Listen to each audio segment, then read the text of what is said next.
Bem-vindo, bem-vinda a mais um episódio do podcast O Consciente, um podcast que visa aumentar a sua consciência, seja pela visão de si próprio, seja pela sua visão de mundo e, por que não dizer, pela sua cosmovisão. Hoje a gente está com um convidado super especial, eu sei que eu sempre falo isso, Rodrigo Gonçalves, um ser humano incrível, um profissional fora da curva. Ele é médico pela Faculdade de Ciências Médicas de Minas Gerais, cardiologista pelo Dante Pazanese, diretor médico do Paciente 360 e VP de inovação da Active Solution. Rodrigo, não tem como começar essa conversa se não te perguntando. Você começou numa área, terminou para outra. Bem-vindo, meu amigo. Ari, obrigado pelo convite. É de verdade um prazer enorme estar aqui contigo, poder falar com o seu público. Eu comecei numa área e terminei em outra. Não terminei ainda, né? Talvez ainda mude mais vezes no meio do caminho. Eu acho que é o caminho natural de todos nós. Eu estava brincando aqui antes de começar o podcast.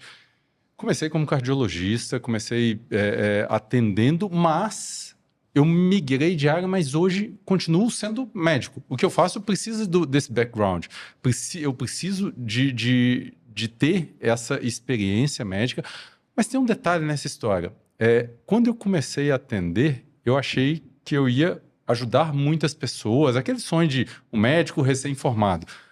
Mas hoje eu acabo ajudando indiretamente mais, porque eu ajudo a treinar médicos, ou enfermeiros, ou profissionais de saúde que vão ajudar muito mais gente, então isso se exponencializou. Eu acho que é esse o caminho.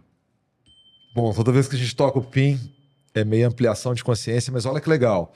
Você chega em mais gente do que você sonhou, porque pela via da educação a coisa amplia. Mas antes de entrar nos seus setênios da história da sua vida, você não ficou só nessa bolha, né? A gente conversa sobre projetos em VET, em veterinária, sei da provável incursão do agronegócio. É isso aí. Antes de começar, queria que você contasse isso, porque expande, né, Rodrigo? Sim. Na verdade, como é que é isso? Você está no modelo educacional, vai estourando os limites, né? Assim, educação serve para tudo na vida, desde do basicão lá dentro de casa, ensinar coisas básicas, até efetivamente tornar um profissional melhor, expandir conhecimento.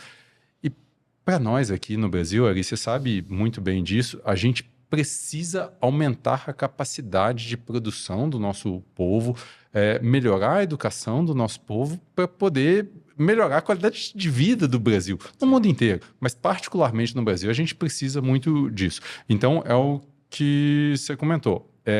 Hoje, a gente é forte na área de saúde, que foi onde a gente começou, mas lá na empresa a gente tem mexido muito com educação, de maneira geral. Entendi. Então, a gente tem algumas...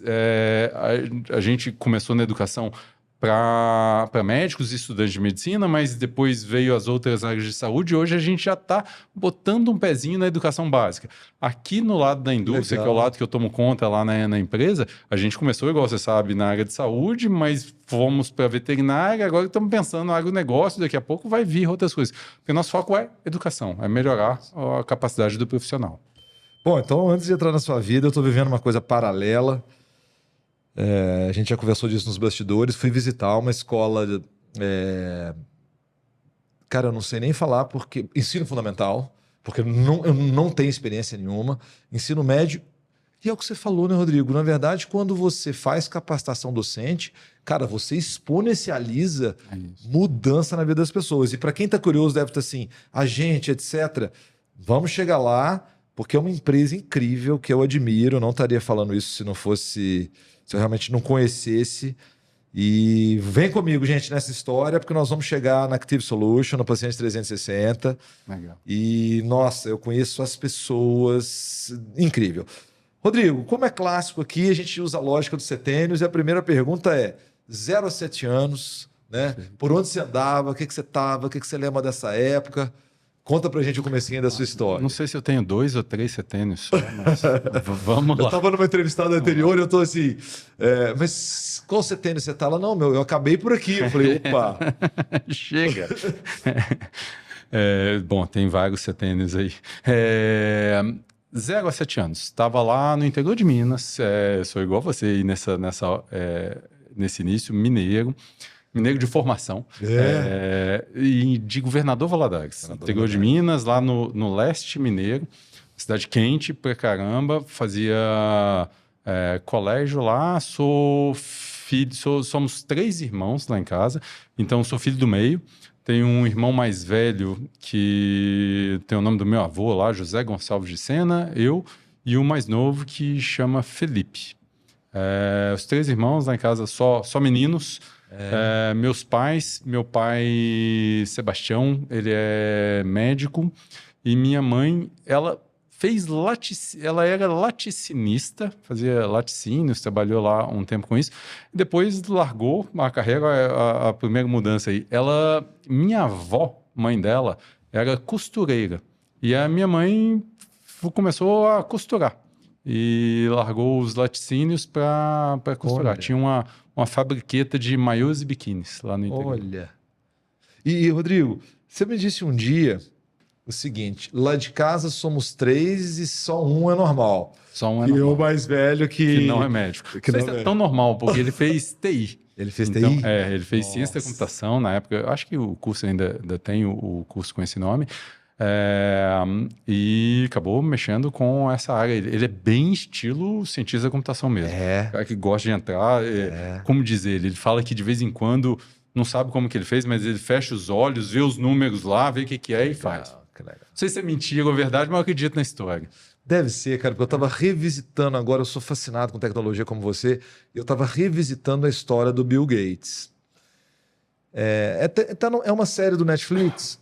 Ele fala muito.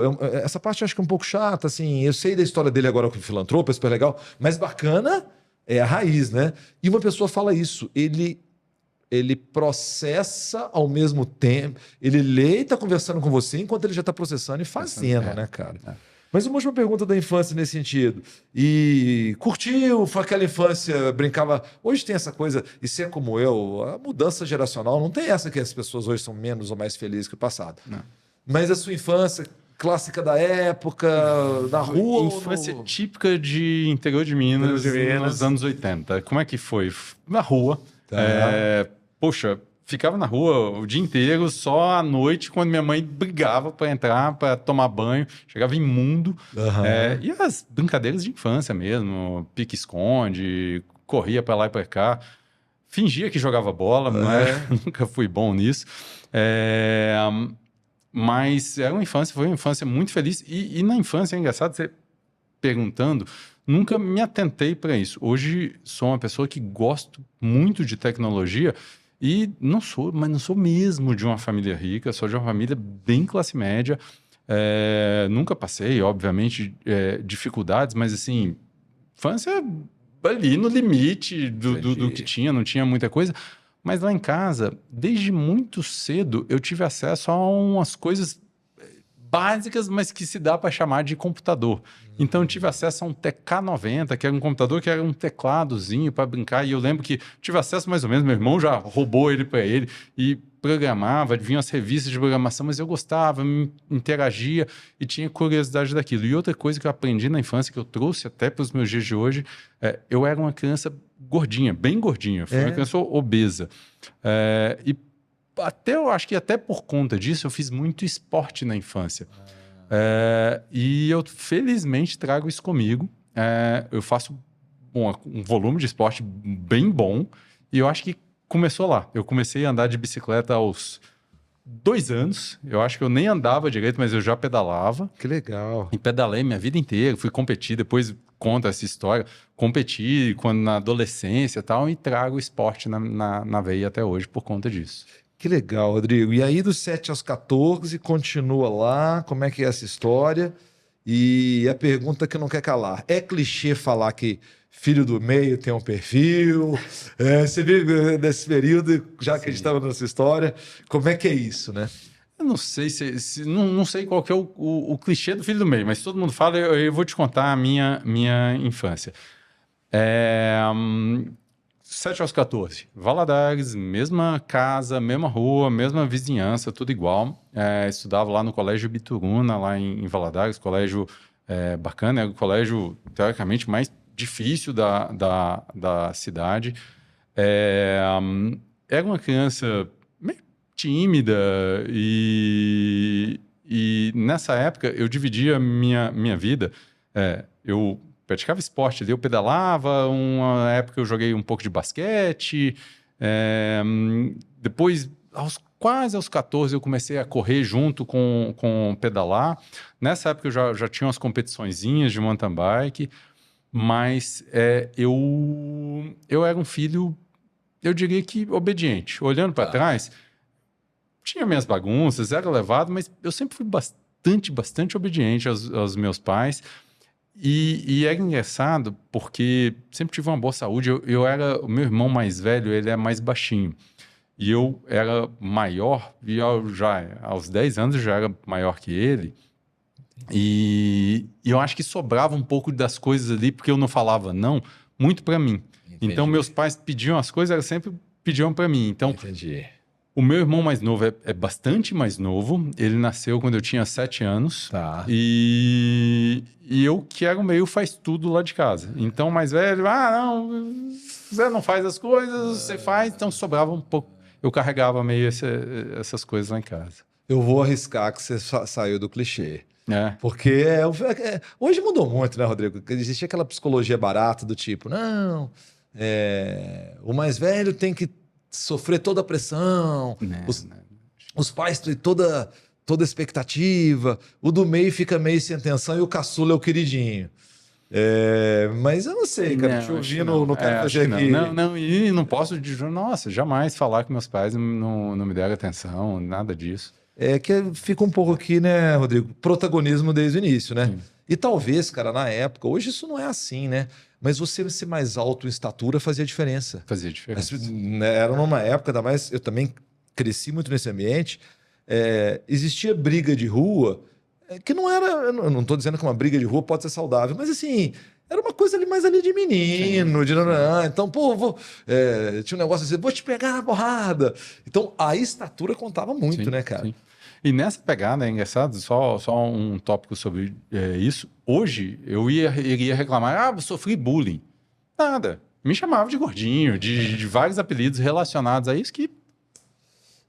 É que assim, né, Rodrigo, já te ouvindo, quando no seu universo interior você tem paz e você sabe quem você é, cara, de fora não te atinge, né? Eu tô lendo agora, estudando estoicismo, e eu tô lendo Marco Aurélio. O próximo que eu vou estudar, acho que ele chama Epiteto, que é de um escravo que torturado boa parte da vida, que ele mostra, cara, você pode me torturar, mas o meu interior, ele me pertence, né, cara? E para fechar 7 a 14, essa bike que você andava já era mountain bike? Que bike era essa? Aos 14, não sei se aí vou errar a data 14, mas a primeira... A primeira bicicleta que eu ganhei, eu tinha, olhando isso, meu pai, eu tinha uns 7 anos, eu ganhei uma barra circular. Uma bicicleta de senhor já, né? E aí, depois, eu acho que eu devia ter uns 12 anos, eu ganhei uma mountain bike da Caloi chamada Canyon, pesada, um quadro de aço, pesada. E aí, por um lado, ruim, pesada, difícil e tal, mas por outro lado, uma bicicleta pesada para treinar foi uma evolução para correr de mountain bike com aquilo e disputar com quem tinha bicicleta de alumínio e dessas coisas, poxa, difícil. Mas mountain bike. Super legal, super legal. Porque, nossa, esse movimento da mountain bike é muito forte.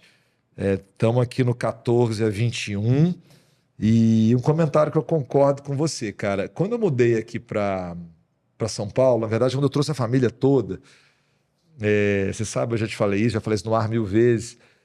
Ao morar na Holanda, cara, lá a relação bike-corpo é uma extensão. E eu quis, aqui em São Paulo, tentar manter o estilo de vida que eu tinha lá. Consegui, de certa forma, porque São Paulo é muito legal de ciclovia, né? Com todas as dificuldades. Mas a minha bike eu comprei na Decathlon, que imita uma bike holandesa, que é baratíssima. Sim. As pessoas olham... não fazia muito sentido. São Paulo é complexo, né, Rodrigo? E, você acredita que direto eu esqueço de calibrar o pneu? E aí tem uma subidinha que eu faço... Fica pesado, né? Cara, isso te condiciona. Aí teve um dia que eu fui numa bicicletaria aqui e tal. Bicicletaria, mudou o nome de tudo. E aí o cara, não, mas você tá andando com a calibragem errada. Eu falo, E provavelmente para menos, né? Que fica mais pesada. tô fazendo força. É. Chegamos no 14 a 21. De novo, você é mais um entrevistado que eu vou, galera.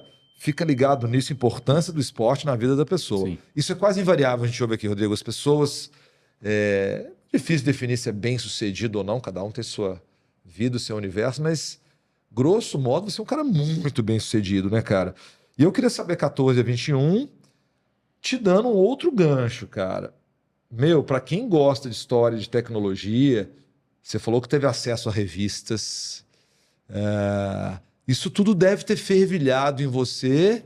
Mas e aí, 14, 21, por onde você estava? E aqui, claro, né? Escolha profissional. Sim. 14, 21 foi uma grande transição na minha vida, porque eu saí de Valadares, mas foi mais ou menos assim, já um pouco mais perto dos 14 lá. Então, continuava no colégio, fazia as minhas coisinhas lá, ia para a escola.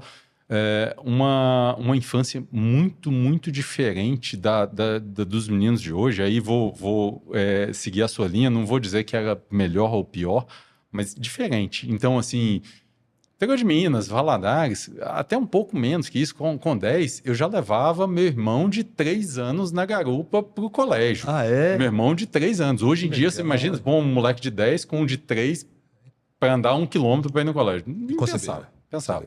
Usava capacete? Nada, né? Tinha já na época? Nada, nem tinha, né? É porque você falou barra circular, eu lembro da barra forte. Barra circular, eu não lembro. É semelhante. É semelhante, isso aqui é da Caloi, deve ser. A barra circular da Monark. É da Monark. Eu acho que a barra forte é a Caloi, não tenho certeza.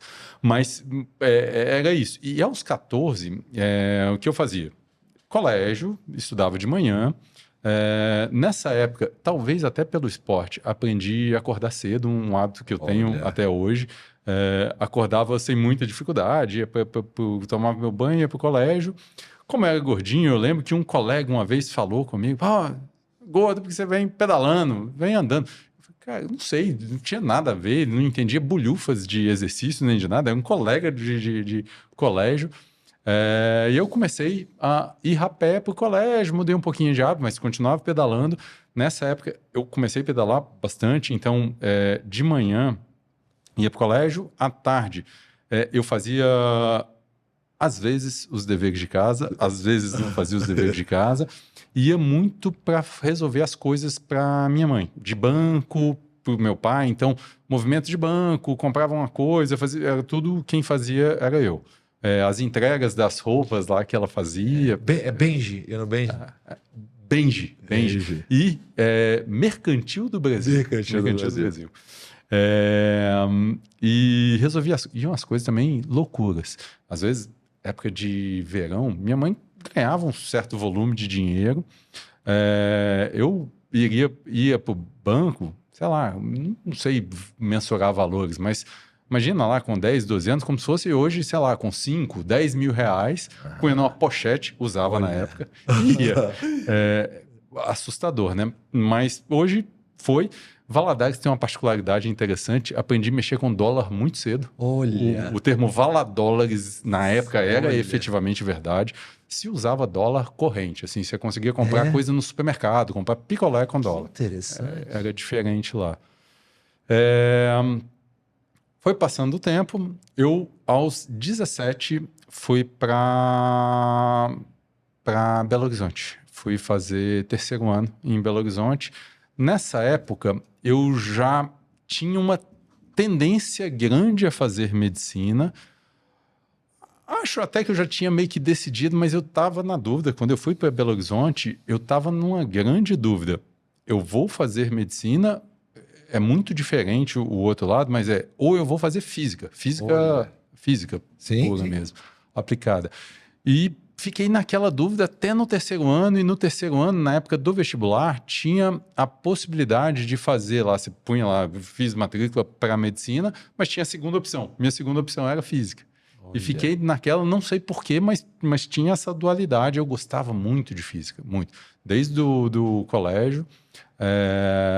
E fiquei nessa dualidade e acabei optando pela medicina. Pela medicina. Nossa, super legal essa história. Então estamos no 14 a 21. E aí, tem mais. Aí vamos lá continuar. Eu parei nos 17, ali, 18. Entrei, fiz vestibular, não passei no primeiro ano ali.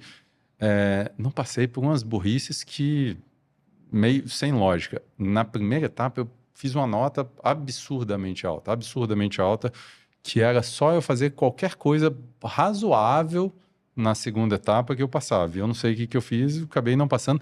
Não passei por 2 décimos.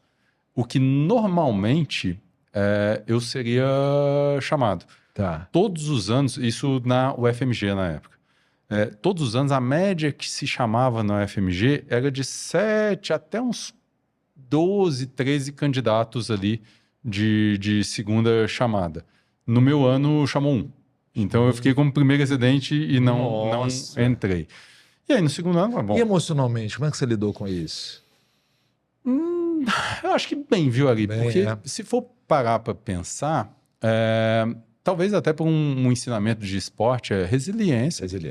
Paciência. Perdi a corrida e vamos em frente. E com uma cabeça. Uma coisa me incomodava eu lembrava das 5 questõezinhas que eu tinha marcado e resolvi rever a prova ali na hora de entregar e mudei. Se eu não tivesse mudado qualquer uma delas, porque as 5 que eu mudei, as 5 eu errei. Olha. E 4 delas estavam corretas e se eu não tivesse mudado uma delas, eu teria passado. Porque qualquer questão que eu tinha ponto para entrar. Mas paciência. E eu sabia que a próxima corrida, ano que vem, era a corrida do zero de novo. Entendi. Eu não acumulava ponto. Então, para mim, estava assim... A chateação, poxa, não entrei, mas... Você lembra muito a sua fala, nem todo mundo conhece. Henrique, né? É um atleta de Petrópolis, que é campeão mundial de mountain bike.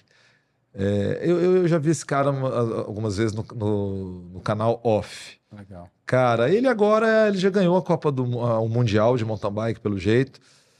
Eu não sei se ele está numa fase já descendente, mas é isso que você acabou de falar, porque refaz a prova, né? Você correu a prova, amanhã outra prova nova e... O treinamento se mantém, mas a corrida é outra. A corrida é outra, nossa. E aí como é que foi? Estudou pro cursinho? Fiz cursinho, 1 ano de cursinho, foi bom. Morou em BH? Morei em BH, tá. Fiz Pitágoras lá. Pitágoras, eita. Que foi fogo você olhar para trás e falar, que bom que eu não passei no vestibular, óbvio que eu queria ter passado na primeira, mas teve um lado bom nessa história, viu, Ari? Porque eu conheci uma coisa que é professor de cursinho. E eu sei que você foi professor de cursinho, a gente até falou disso.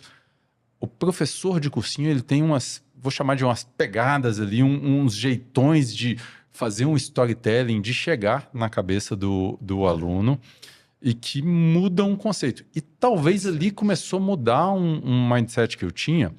E aí vou voltar um pouquinho lá nos 10 aos 14, dos 7 aos 14, mais dos 10 ali até os 15, não passava pela minha cabeça, e talvez isso tenha me feito a não escolher física, ser professor. Não queria mesmo, porque eu tinha meio que aversão àquilo. Talvez pelo fato de...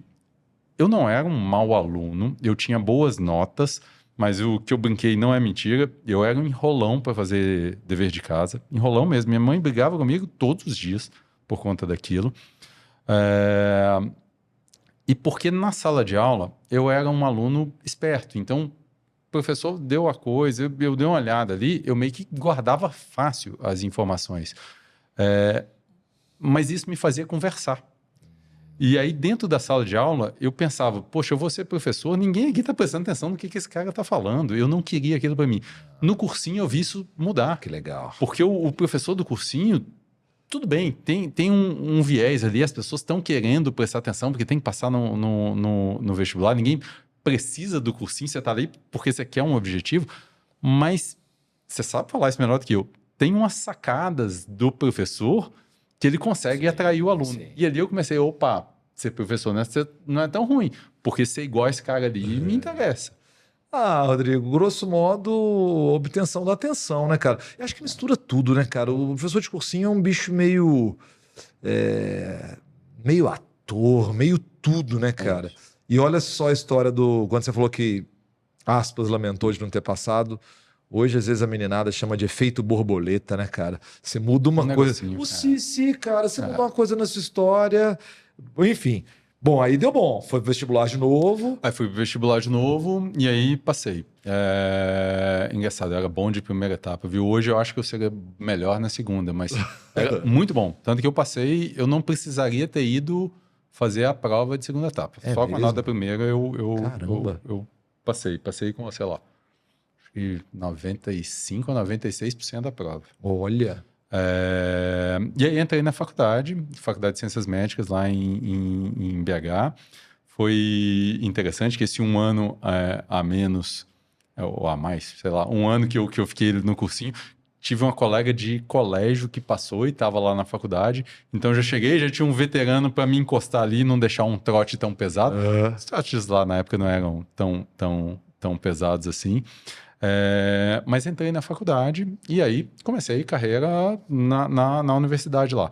Primeiro aprendizado, primeira aula de anatomia, eu lembro do professor Cristiano, infelizmente já faleceu, já era bem velhinho.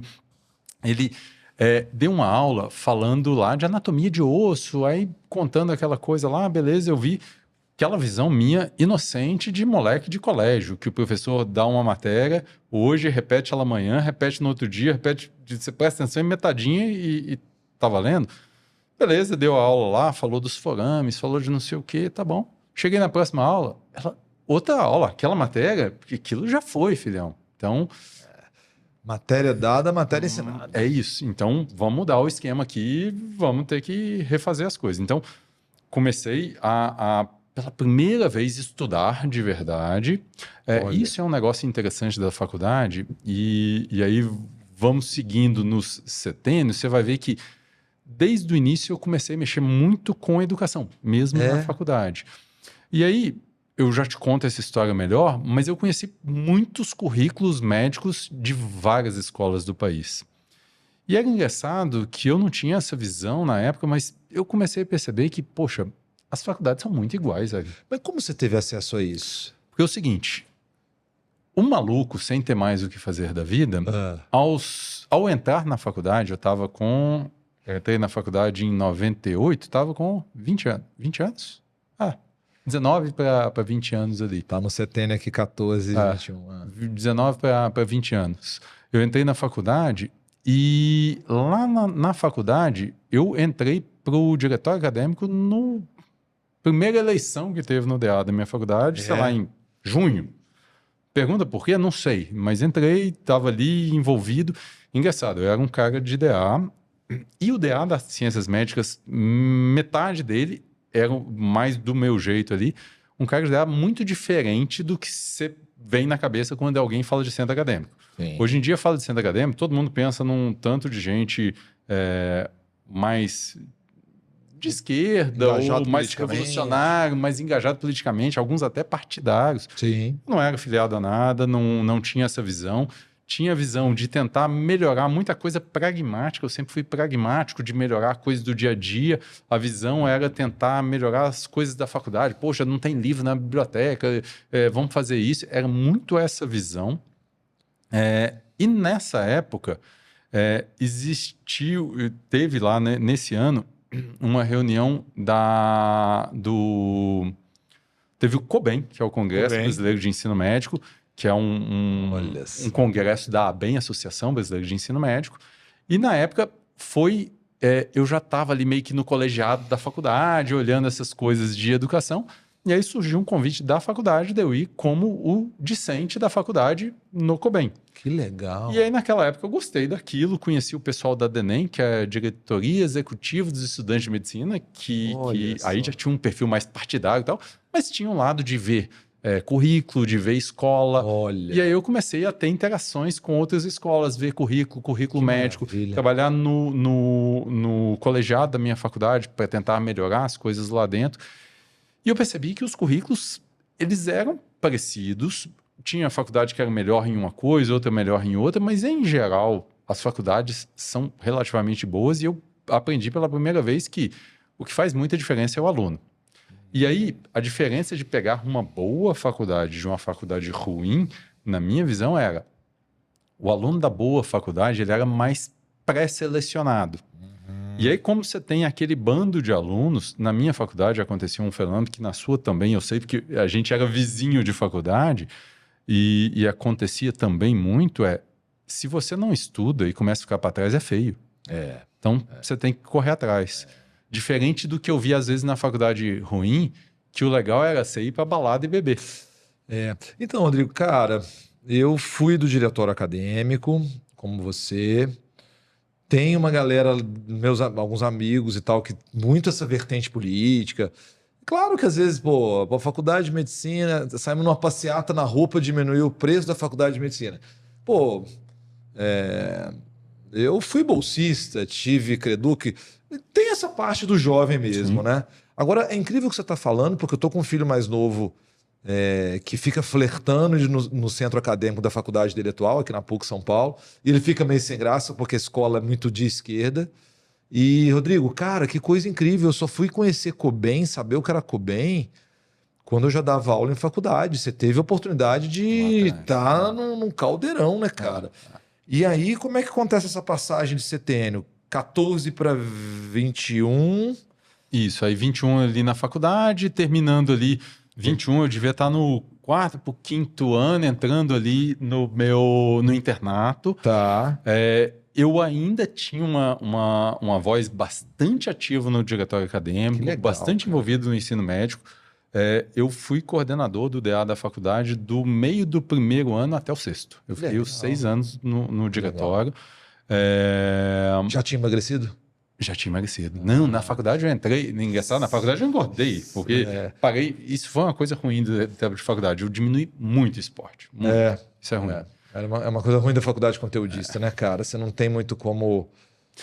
E hoje as faculdades de medicina, algumas mudaram isso, mas na nossa época era muito isso. Eu tinha uma aula às 7 da manhã, uma outra às 11, uma outra às 2h15 da tarde, uma outra às 6h30. O dia inteiro lá. Então. Dos 21 a 28, agora indo para outro setênio. O que aconteceu? Final de faculdade. Até um pouco antes de chegar nos 21, uma parte importante que eu acho que faz falta para todo estudante de medicina é estágio.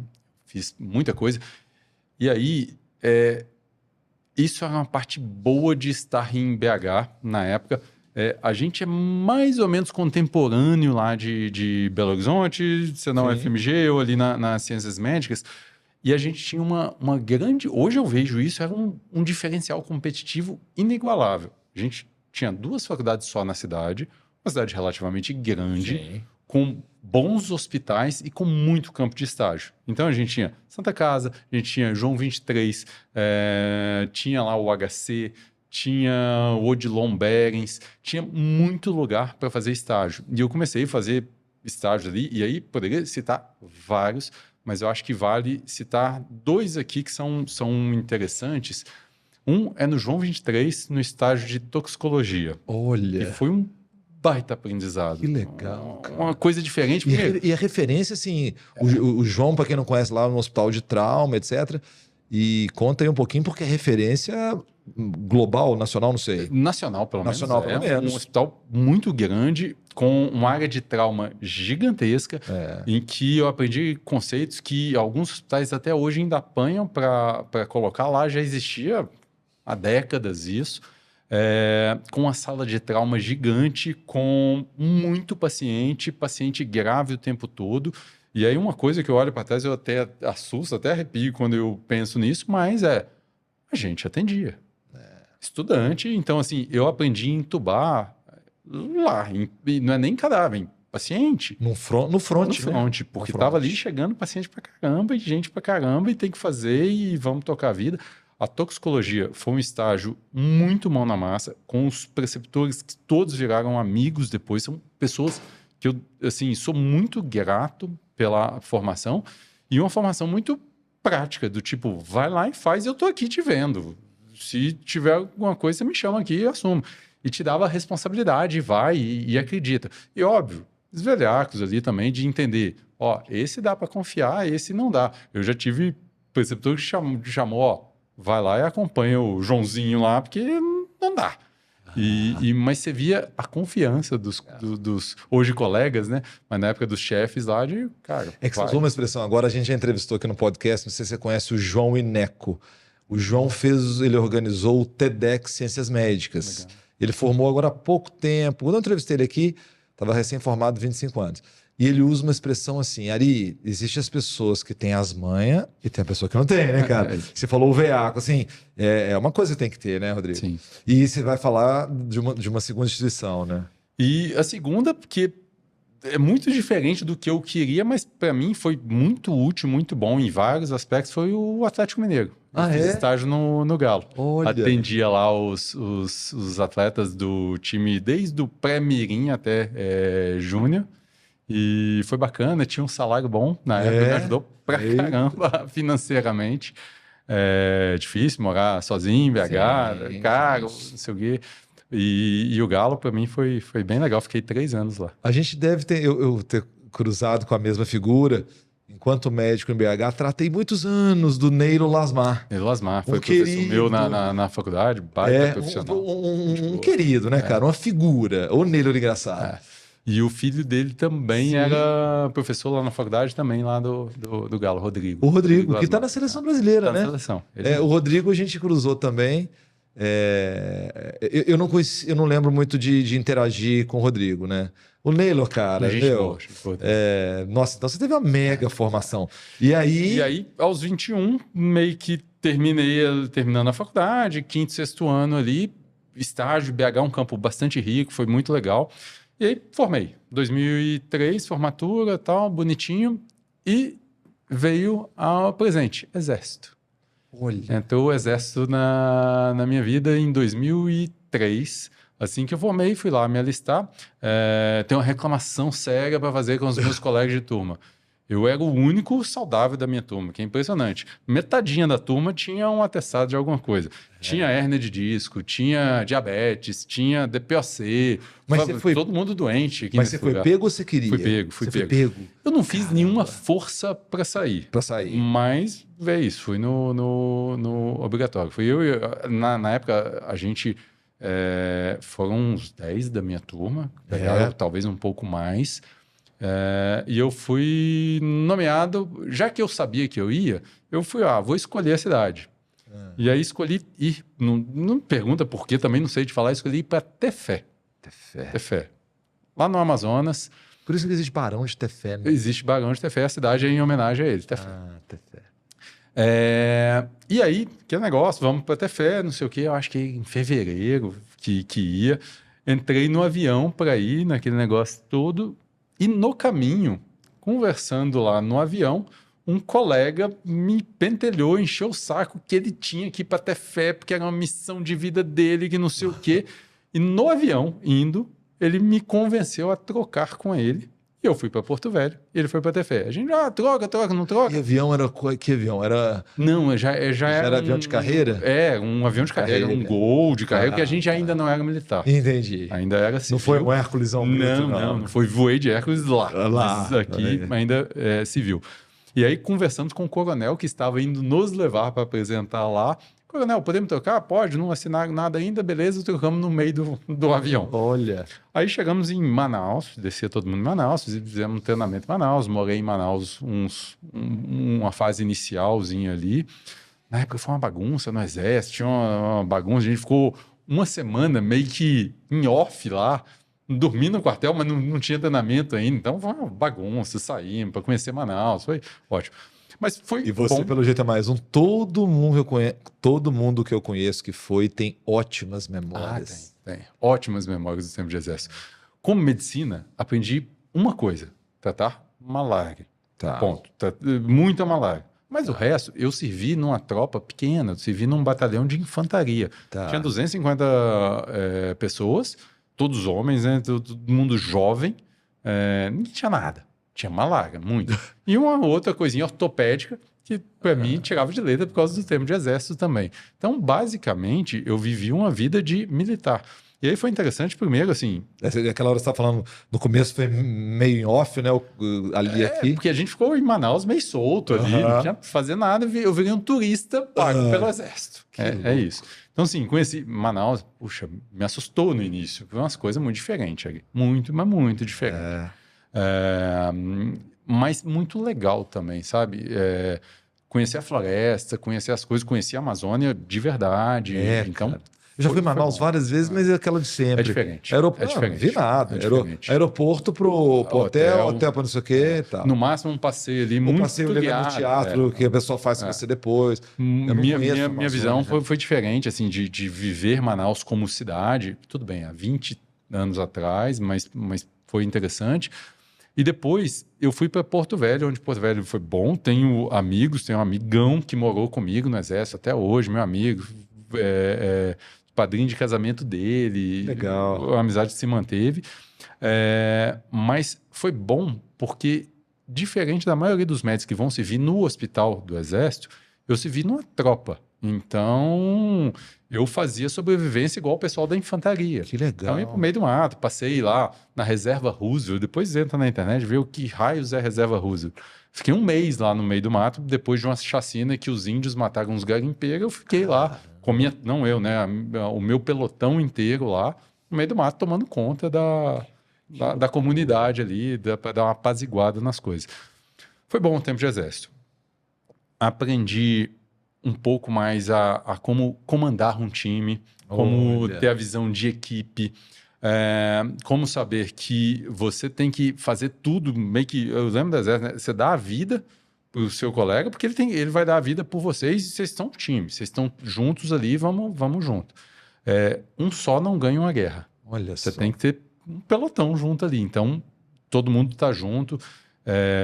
E tirando os aprendizados de coisas que não sei se são úteis, não são úteis. Atirei muito por causa do tempo de exército. Foi bom que eu retomei esporte lá, eu voltei a correr, voltei a fazer as coisas. Você chegou a cruzar lá com o Orlando, não, né? Orlando depois foi para neurocirurgia. Não, pelo menos de nome não lembro, viu? Foi meio traumática a história. Ele foi, aspas, pego, pelo jeito teve essa primeira chamada e teve gente que conseguiu sair por indicação. E ele foi chamado entre o Natal e o Réveillon. Poxa. E teve que ir. Agora, a estratégia dele, deliberada, palavras dele, ele, assim que ele tinha tempo livre, ele ficava pulando em cima da cama, preso sucessivamente, e ele conseguiu ser liberado por um atestado que não tinha condição mental de continuar lá. A história do sujeito, eu não lembro do nome. O apelido da faculdade dele era Zigoto. Puxa, será? O sujeito que trocou comigo no avião e que foi para ter fé, a história dele é o seguinte, que eu fiquei sabendo alguns meses depois que os colegas lá até inclusive falavam, que sorte que você veio para cá. Esse sujeito foi para ter fé e ter fé tem uns negócios chamados PEF, que é Pelotão Especial de Fronteira. Pelotão destacado lá no meio do mato que você e as 28 pessoas do seu pelotão ali, só não tem contato com mais ninguém, porque não é uma cidade, é um lugar no meio do mato lá. E uma vez por mês vem um avião que troca o time e leva o mantimento e é isso. E aí teve o médico desse grupo, que era o médico que trocou comigo, foi para ter fé numa dessa que foi o pelotão, o avião levou, não tinha médico para trocar com ele meio que deu uma desesperada ali e começou a correr na pista de pouso do avião, batendo asa, batendo os braços e falando que ia voar e ia voltar para casa. E aí ele foi dispensado por transtorno mental. Não sei se é o mesmo. Não. Orlando, eu fiz neurologia em 98. Ele já tinha vivido a experiência e voltado. Então, e ele foi deliberado. Coisas de Você história. já saiu daqui sabendo que como dar um golpe. Você conheceu nos bastidores a minha esposa, que fez o FMG odonto, ela meio foi conterrânea. E no caso dele, foi deliberado. Ele não tinha um transtorno mental. Entendi. Mostrou uma certa revolta. Mas, Rodrigo, você não é o primeiro a falar, cara, de como o Exército faz esse senso de corpo, te ensina gestão de equipe. Eu não sabia nada disso, cara. Perdi. E é difícil, a gente não aprende isso na faculdade, né? Lá você aprende que tem que ter um comando. E é engraçado que, fazendo o link com o passado, eu lembro, por conta da época de DA lá de trás, a gente organizou na faculdade uma ida para um encontro um Enem, que é Encontro Nacional de Estudantes de Medicina. Foi a turma da faculdade, a maioria vai para festa, alguns ali doentes mentais como eu iam para a parte de currículo, diversas coisas, mas a maioria ia para festa. E teve um em Florianópolis em que eu percebi pela primeira vez que as pessoas têm um pouco de receio da liberdade. É engraçado. Porque eu era do DEA, eu simplesmente comandei a parte de alugar o ônibus, juntar o pessoal, recolher o dinheiro ali da turma e vamos para Floripa. Chegamos lá, eles queriam um líder na excursão. É engraçado. O que nós vamos fazer hoje à noite? Eu falei, cara, você é mais velho que eu, você vai fazer o que você quiser, eu vou fazer o que eu quiser aqui. Não, mas você tem que arrumar alguma... Então, assim, as pessoas gostam de... E você se tornou líder desse rolê em Floripa? Mais ou menos. Lá eu tive dificuldade, porque eu queria um esquema que não, o que eles queriam. Eles queriam ir pra festa e tal, e eu tava indo lá pra... Devia voltar no tempo e eu devia ter... Então, você continuar essa história, cara, em Barbacena, se você se inscrevesse na EPICAR, na Escola Preparatória de Cadetes do Ar, você tinha que ter, na época, a gente falava um peixe para te tirar do serviço militar. Porque o critério seletivo... Né? Não, e era um critério muito objetivo. Eu tinha tanto medo do serviço militar e eu não tinha ninguém na EPICAR, eu me inscrevi no Exército de São João del Rei porque eles vinham fazer uma prova meio... aí era bem amador, assim, eu lembro, cara, na época, para testar a acuidade visual, colocava uma colher no olho e perguntava para você quer servir ou não? E eu, cara, não queria. Aí no dia que eu tava lá indo tudo bem, eu fui na época com uma blusa. Tinha uma coisa que você fazia muito na época, que era eu comprei um brasão da Anarquia e mandei costurar numa jaqueta. Eu fazia muito isso na época, não sei se você lembra. Você comprava uns negócios e tal. Aí deviam ser oficiais, eles olharam para mim e falaram assim: então você quer seguir o caminho anarquista? Vai ser muito bom para você, Exército. Rodrigo, eu quase entrei em pânico. Que cagada que eu fiz. Brincadeira. Assim que eu saí, a gente recebia notícias na própria Picar. Cara, eu cantei. Mamãe, eu não queria... Aquela música do Raul Seixas. Mamãe, eu não queria servir o exército. E na faculdade, quando veio uma junta militar ver de novo, aquilo também, cara, para mim, era um terror. O que eu fui ver depois? Você conhece o Douglas, do nosso time, e não foi só o primeiro... Você vai chegar nisso agora, nisso agora provavelmente, né, Rodrigo? O período de residência médica, você passa situações limítrofes que, assim, muito mais difíceis e tal. Bom, por isso mesmo precisa colocar na rota dessa história. E aí, fiquei lá no Exército em 2004, terminei o ano, voltei para Belo Horizonte, e aí arrumar a vida, fui estudar para a prova de residência, tocar as coisas. Na época no Exército, várias vezes eu pensei até em seguir carreira, mas aí eu não queria aquilo, porque é engraçado, você trabalhava como médico, você nem se pode falar isso, né? Muito até ser capitão, depois major para frente, você não segue carreira, é diferente a pegada, você vai meio que comandar ali um hospital, umas coisas, mas...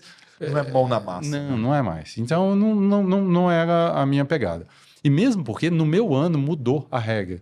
Para ser do Exército, eu tinha que fazer residência no meu ano. Então eu teria que sair mesmo, fazer residência, depois fazer prova de novo voltar. O Orlando ele já estava com a entrada na prova quando os pegaram. Até o ano anterior meu era isso, você continuava ali. Fechou. Aí, enfim. E aí saí, voltei para Belo Horizonte, e aí chegando em Belo Horizonte, vieram algumas coisas que mudaram minha vida ali naquele efeito borboleta que você comentou. Primeiro, eu fiz o ACLS. Olha. Foi um curso que eu falei... Assim, primeiro, ele melhorou muito a minha visão de como atender emergência. Ele organizou na cabeça... O ACLS é um curso interessante porque ele não te ensina efetivamente nada. Ele organiza e sistematiza de uma maneira tão boa na sua cabeça... fica mais fácil atender a emergência. E conversa hoje muito com esse conceito de certificação, né, cara? Muito. Né? Eu não fiz a CLS. Para quem não é da área, que pena. Eu já não... eu vi a coisa acontecer e se popularizar, mas eu não peguei. Aí você fez o ACLS. Eu fiz o CLS, aquilo mudou. E é engraçado que a maioria das pessoas muda a cabeça do tipo, agora estou mais preparado para atender a emergência. Eu senti isso, mas a coisa que eu mais senti foi, eu quero ser instrutor desse negócio. Olha. Eu quero muito ser instrutor desse negócio. E eu lembro que foi a primeira pergunta que eu fiz para um colega de turma que estava fazendo trainee para instrutor no curso que eu fiz, que é o Lucas. Eu falei, Lucas, como é que faz para ser instrutor disso aqui? Não sei o quê, tem que fazer o curso de instrutor. Ele me contou a história toda. Eu falei, cara, eu quero ser instrutor desse negócio. Rodrigo, um insight rápido, que eu fiz prova de reciclagem de carteira de motorista e tive que estudar primeiros socorros, né? Lá em Minas, Sim.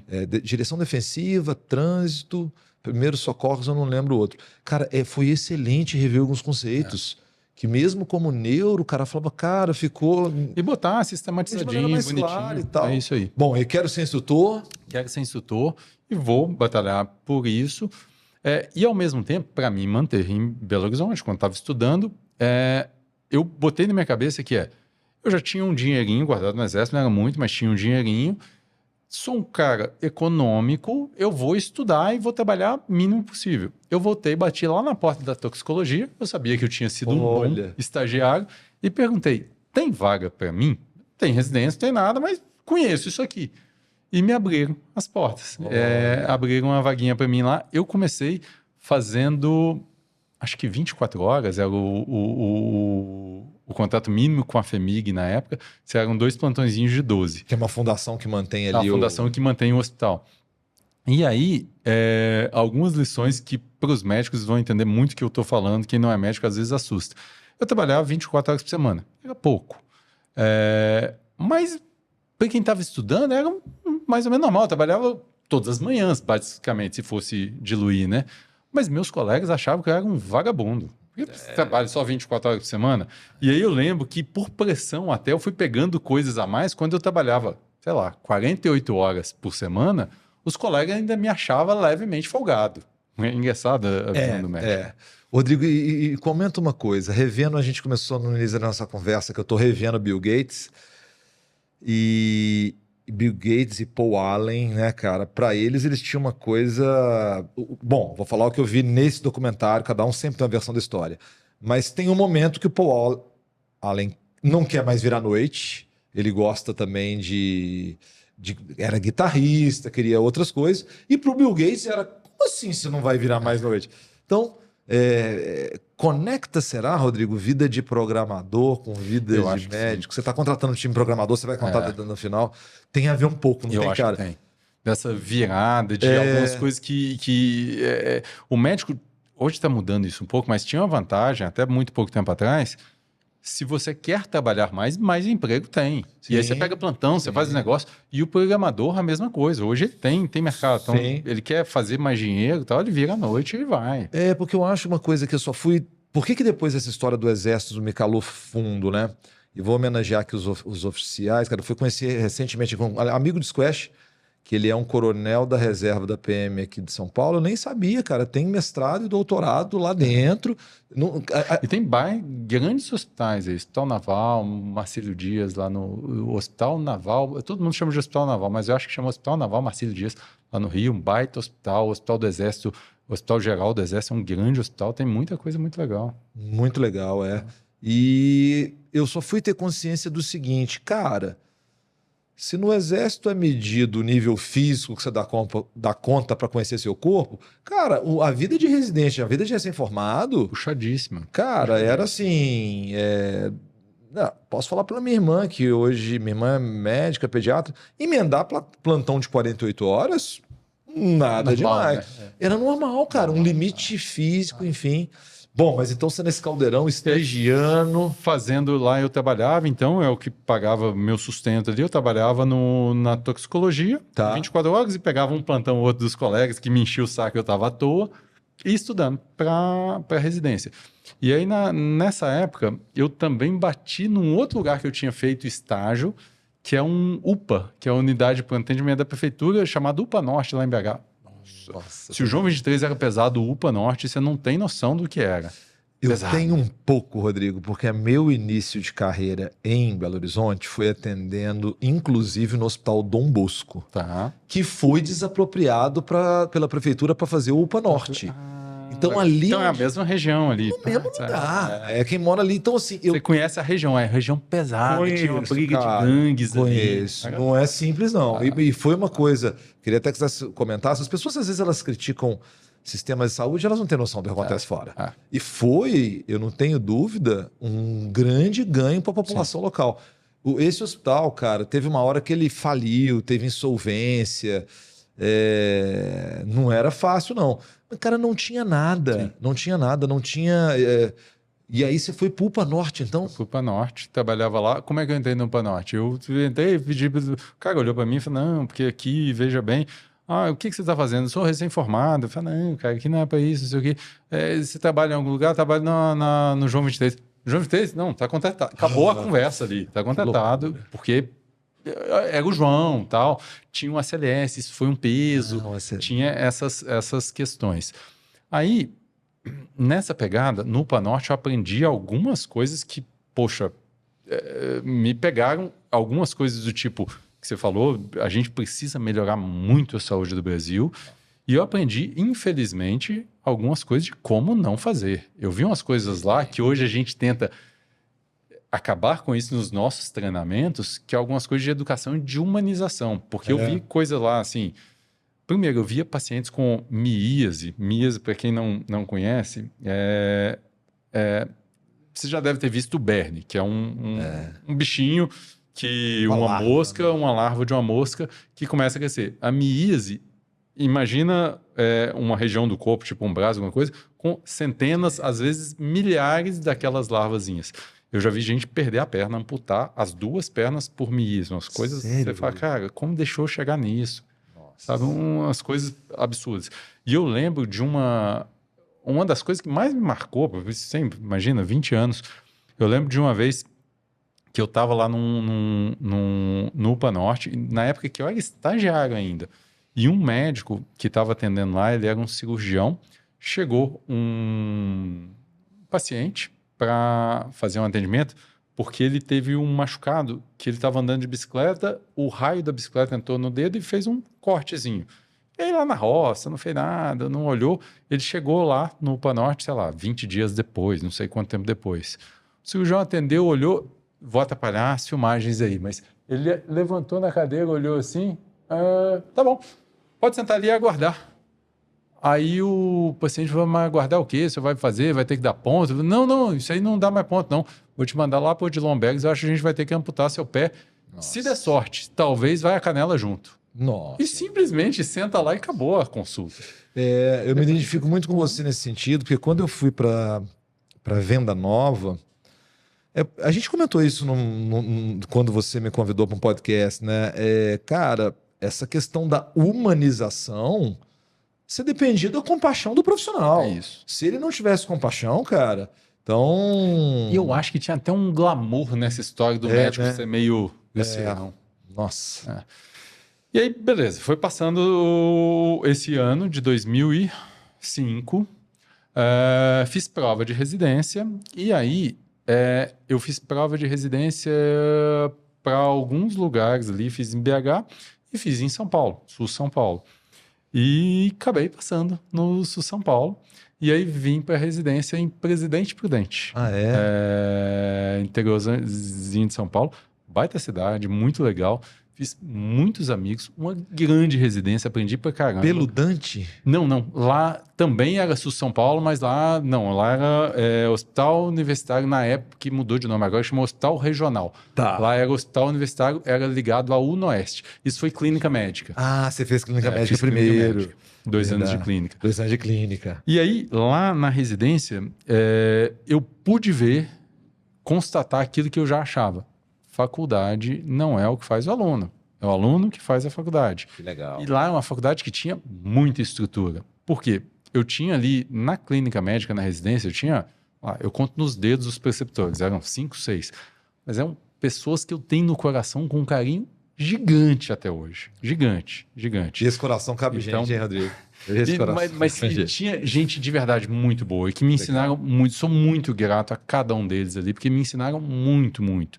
E assim, eram pessoas, sabe, ali, dedicadas, que estavam afim, cara, e estavam muito ali dispostos. A gente era uma turma de 6 residentes e que esses caras dedicavam e assim, é um pouco disso. Quem queria fazer, e eu quis fazer uma boa residência, eu quase, entre aspas, aí tinha a chave do hospital. Eu abri e fechava o hospital, estava ali o tempo todo e de verdade, dava gás, porque eu sabia que eu estava aprendendo muito e eu via esses preceptores se entregando naquilo ali. Então, Rodrigo, você você domina uma variável aqui, cara, que vem às vezes com alguns entrevistados, que no seu caso é um grande diferencial que você traz, que foi a sua capacidade de lidar com dinheiro, né?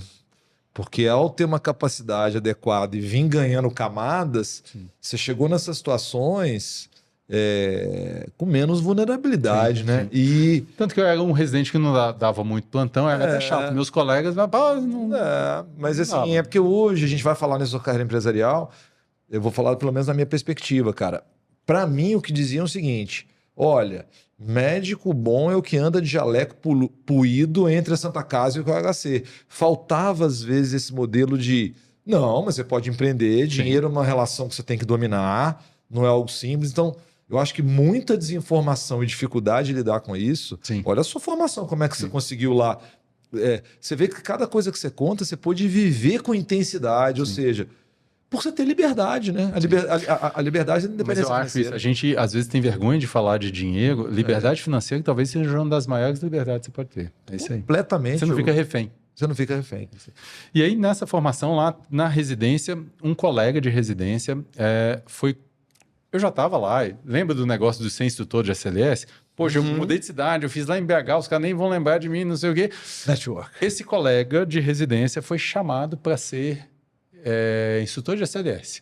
Ele fez o curso aqui na SBC em São Paulo, foi chamado para isso.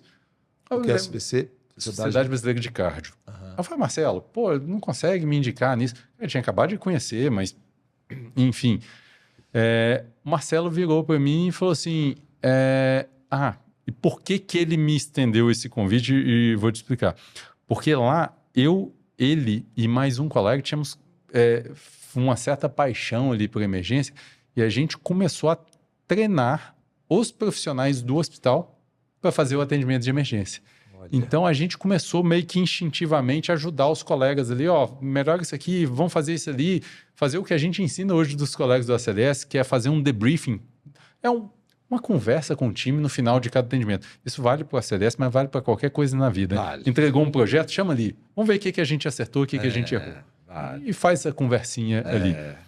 E a gente começou a fazer isso e começou a melhorar. E aí o Marcelo falou, vou te dar o telefone de um colega chamado do secretário da SBC chamado Rogério. Você liga para ele e tenta lá ver sua inscrição. Liguei para o tal do Rogério. Falei, Rogério, meu nome é Rodrigo, você não me conhece, fiz o curso, não sei o quê. Queria ser instrutor. Aí o Rogério virou, não, mas veja bem, tem indicação. Eu falei, cara, mas queria muito, será que não tem como? Conversa aí, vê. E aí você vê como é que o mundo vai dando voltas. Ele conversou com o chefe dele, que eu não sabia quem que é, depois conheci. Inclusive virou meu sócio, mas na época nem sabia. Conversou lá e aí ele pediu para que eu ligasse 2 dias depois. Eu liguei e falou, você precisa de uma carta de recomendação de onde você fez a CLS. Eu liguei lá onde eu fiz a CLS e pedi para o Herbert, que era o coordenador do centro lá em Minas, me arruma uma carta, que esse instrutor, minha nota foi boa, você falou até no final do curso que eu tinha chance. Falei, tá, vou te mandar essa carta. Mandou a carta, mandei para a SBC, virei. Fiz o curso de instrutor de SLS. Fiz o curso de instrutor e aí era alucinado com aquilo. A sorte que a SBC não sabia disso, mas se eles não me pagassem para fazer o curso, eu faria como... Você pagaria para fazer? Eu pagaria para fazer. Quem é a pessoa que você ligou? Muito. Não. Que você falou que virou sócio?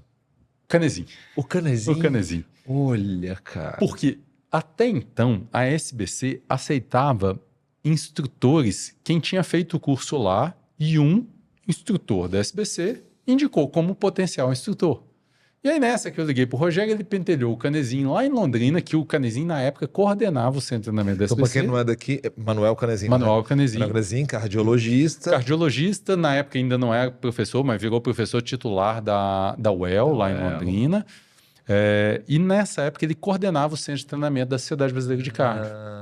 E aí ele ligou pro Rogério, o Rogério ligou para ele, tem um cara aqui que me encheu o saco, quer fazer o curso. Aqui, me mandou uma carta lá de BH, falando que foi bom aluno, que por lá ele tinha sido indicado, mas lá não vai ter curso, podemos fazer ele aqui?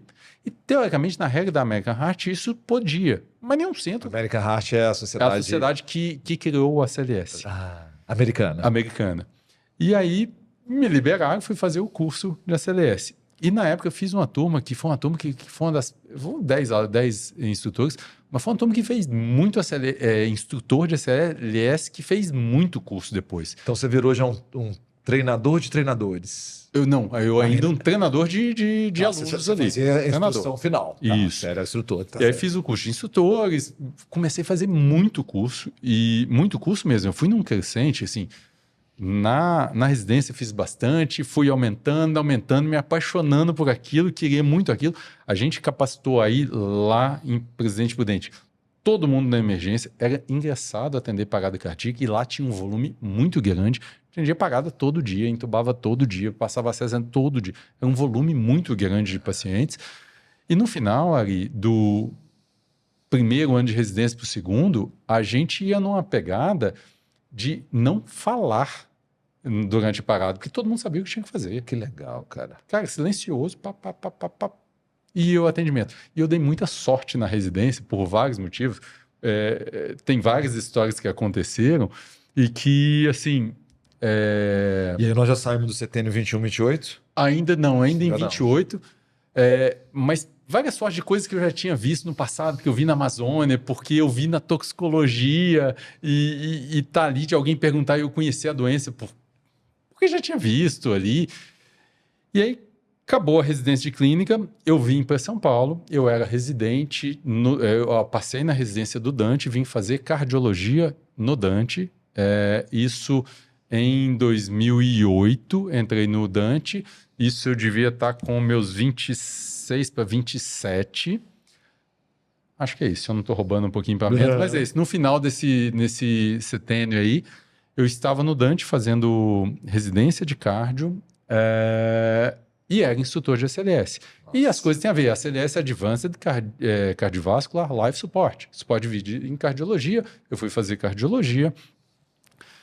Um belo dia, e aí começa o destino mexer os pauzinhos. Agora virou 28. Agora o final 28 ali. Finalzinho desse setembro. Ano de transição.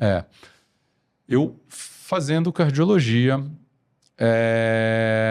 um belo dia, num plantão noturno de UTI, um paciente tem uma parada cardíaca lá na enfermaria. E a gente da UTI que atendia, o residente da UTI que atendia. O Dante Pazanese aqui, ele tem uma unidade só, aquela ali que fica perto da Jaú, nos Jardins? Não, aquele é o colégio. Aquele é o colégio Dante Pazanese. Que ele é o colégio Dante Alighieri. Dante Alighieri. O Dante Pazanese é um hospital que fica... Um hospital grande, bem grande de cardiologia. Eu vi, no interior a gente ouvia, cara. E foi a primeira residência de cardio do país. Na verdade, a primeira residência médica do país. Foi a residência de cardio do Dante. E hoje ele é em frente ao Ibirapuera. Do lado de onde era o antigo Detran, que hoje é o Museu de Arte Moderna, o MAN, ali. É um prédio...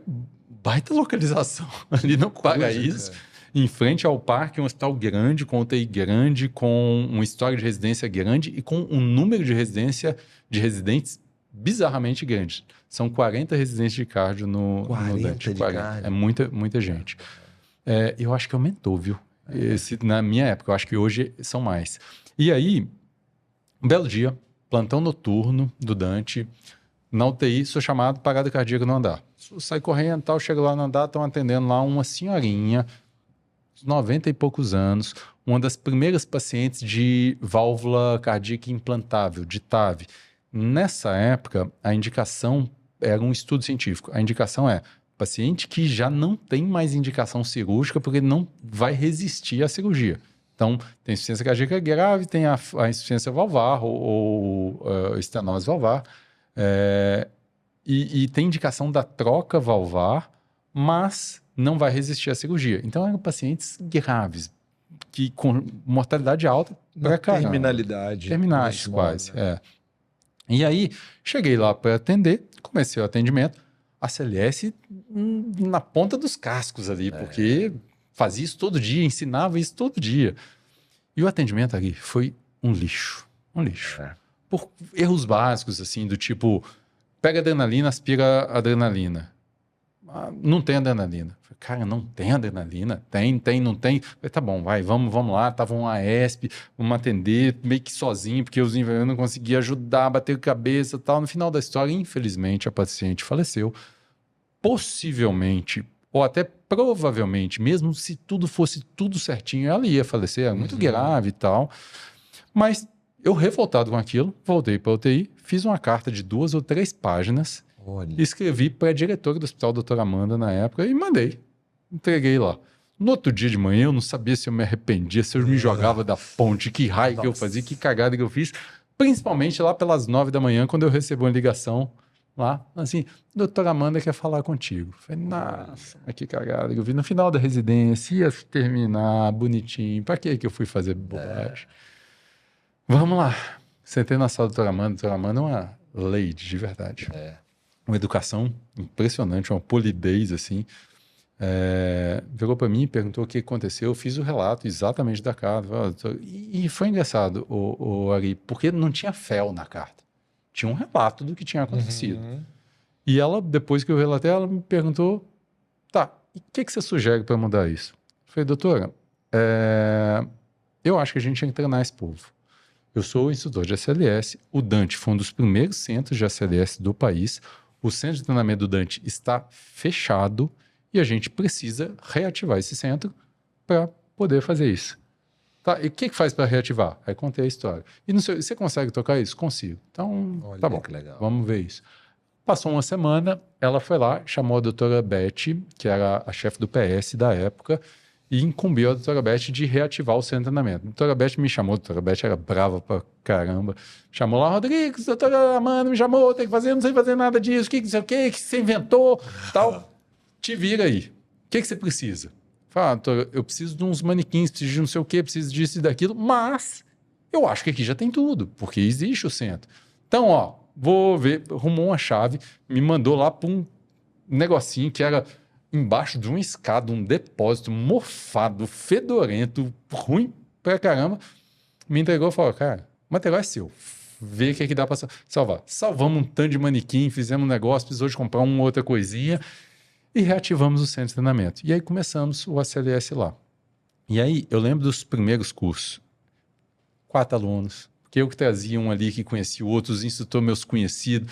Aí o outro curso, 5 alunos. AESP, não sei se você ficou comentando. Atividade elétrica sem pulso. É um ritmo lá de... Não é o nome de uma atribuição do Dante, não. E aí começamos a fazer o curso e eu lembro de algumas vezes a doutora Beth me chamar num canto assim e falou, Rodrigo, isso não vai dar certo. 5 alunos nisso. Eu falei, doutor, a gente não tem propaganda, a gente está no boca a boca. Confia, vai. Confia que vai, doutor. E foi. Aí, passados uns 5, 6 cursos, o boca a boca começa a funcionar, começa a correr, vem a resiliência aí de novo, e aí começa o próximo curso. 10 alunos, 12 alunos, 14 alunos. Foi aumentando. Hoje o Dante Pazanese faz um volume de ACLS absurdo. Faz cursos para 32 alunos todos os sábados e domingos, todas as quintas e sextas. Alguns desses dias faz curso turma de 64 alunos, mais curso no meio da semana ainda, acho que é segunda e terça que eles fazem, muito curso. E a gente começou lá atrás. Agora que eu estou entendendo um monte de coisa. De certa forma é uma semente, não sei se já se chamava de simulação realística, ainda não. Chamava de simulação, o ACLS é meio mal visto pelos simuladores realísticos, porque é simulação de curta duração, mas hoje está super em voga, que é a simulação rápida. O ACLS já fazia isso. Entramos nos 28 anos? Entramos nos 28. E aí, uma pergunta que eu não veio até agora. Sua esposa é médica? Ela é dermatologista, médica.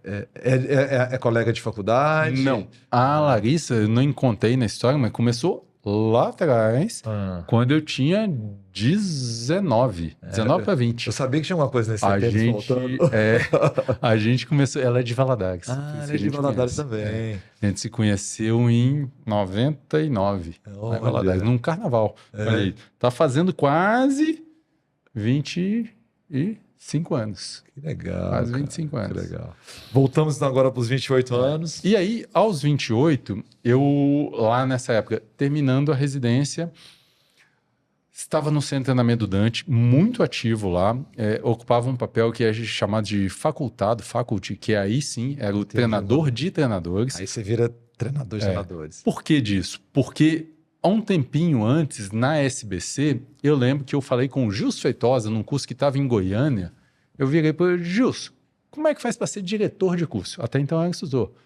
Ele olhou para mim, cara, tinha 6 meses de curso. Eu falei, não, calma, você tem que entender que isso não é assim, você tem que conhecer o curso inteiro, você tem que dominar as coisas, saber ministrar o curso, mas também resolver problemas. Cara, é isso que eu vou treinar para ser. Eu vou treinar, porque o diretor me escalava para as estações, eu era o penteiro e falei, cara, me escala para outra, porque essa eu já fiz várias, eu quero fazer todas, eu quero não sei o quê. Tinha lá disputa para quem não queria, não ia ministrar as aulas, porque é chato, na hora da aula, é a hora que os instrutores estão conversando. Eu falei, não, me dá as aulas que eu vou ministrar todas. Que legal. Porque eu queria dominar esse negócio aqui. E eu queria resolver os pepinos. Então, o que é o pepino? É conhecer o Rogério? Putz, vou ser amigo do Rogério, vou entender, vou fazer não sei o quê. E vamos entender como funcionam as coisas. E aí, foi o que me deu estofo para conseguir, lá no Dante, botar o centro para funcionar. Maravilhoso. E aí, foi chegando um momento que, terminando ali, e aí já com 28 para 29, terminando a residência, um colega de Dante, um pouco mais velho, estava indo para Brasília e me chamou para montar um centro de treinamento em Brasília. Vamos montar um centro? E a gente montou, virei sócio dele numa empresa chamada CardioSaver. E a gente montou o seu treinamento, começou a ministrar curso, começou a fazer as coisas.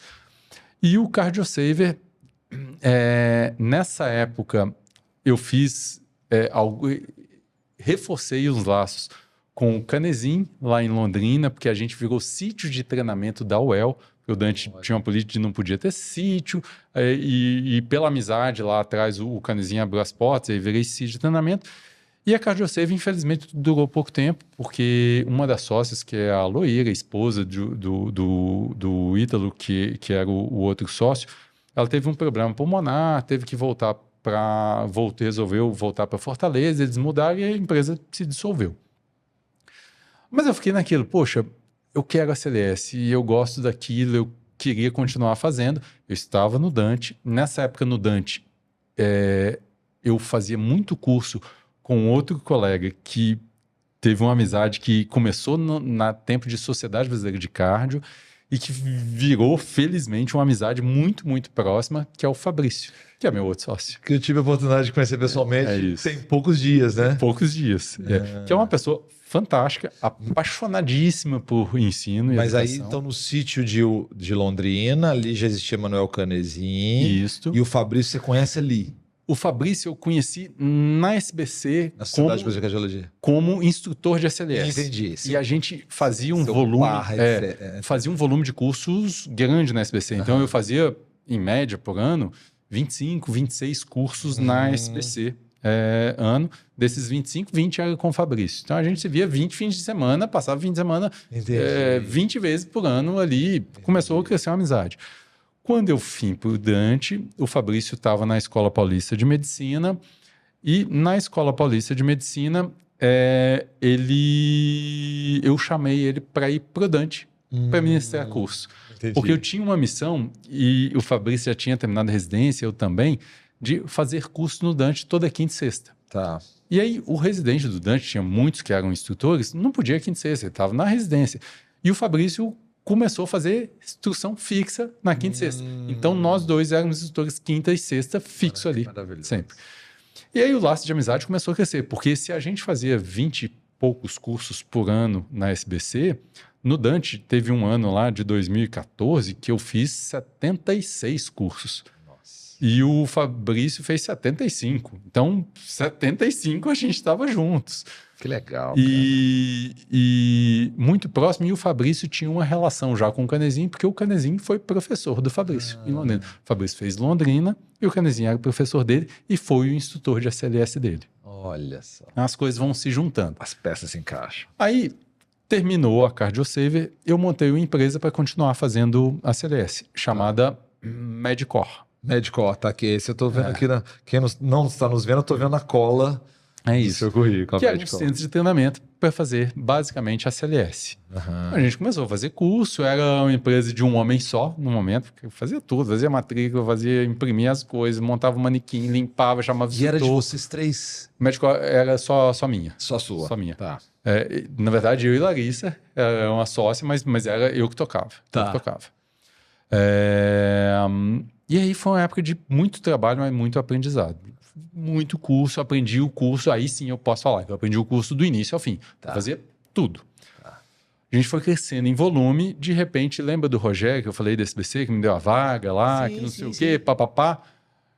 Liguei pro Rogério, vem trabalhar comigo, tô precisando, não sei o que. O Rogério, pô, mas cara, eu tenho filhos, tenho família, não dá pra sair da SBC, não sei o que, tal, pá. Beleza, tá bom, vamos em frente, vamos tocando a vida. Passou 6 meses, o Rogério me liga, a vaga ainda tá de pé? Tá de pé, saí da SBC, então vamos trabalhar junto.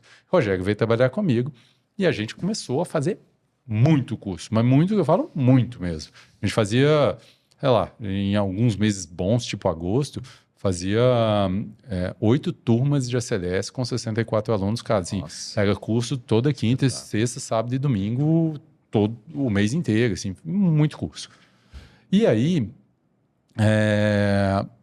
infelizmente, o Rogério teve um problema de saúde lá, não consegui nem saber direito o que foi, mas teve um mal súbito, talvez um herpes cerebral, entrou em coma, enfim.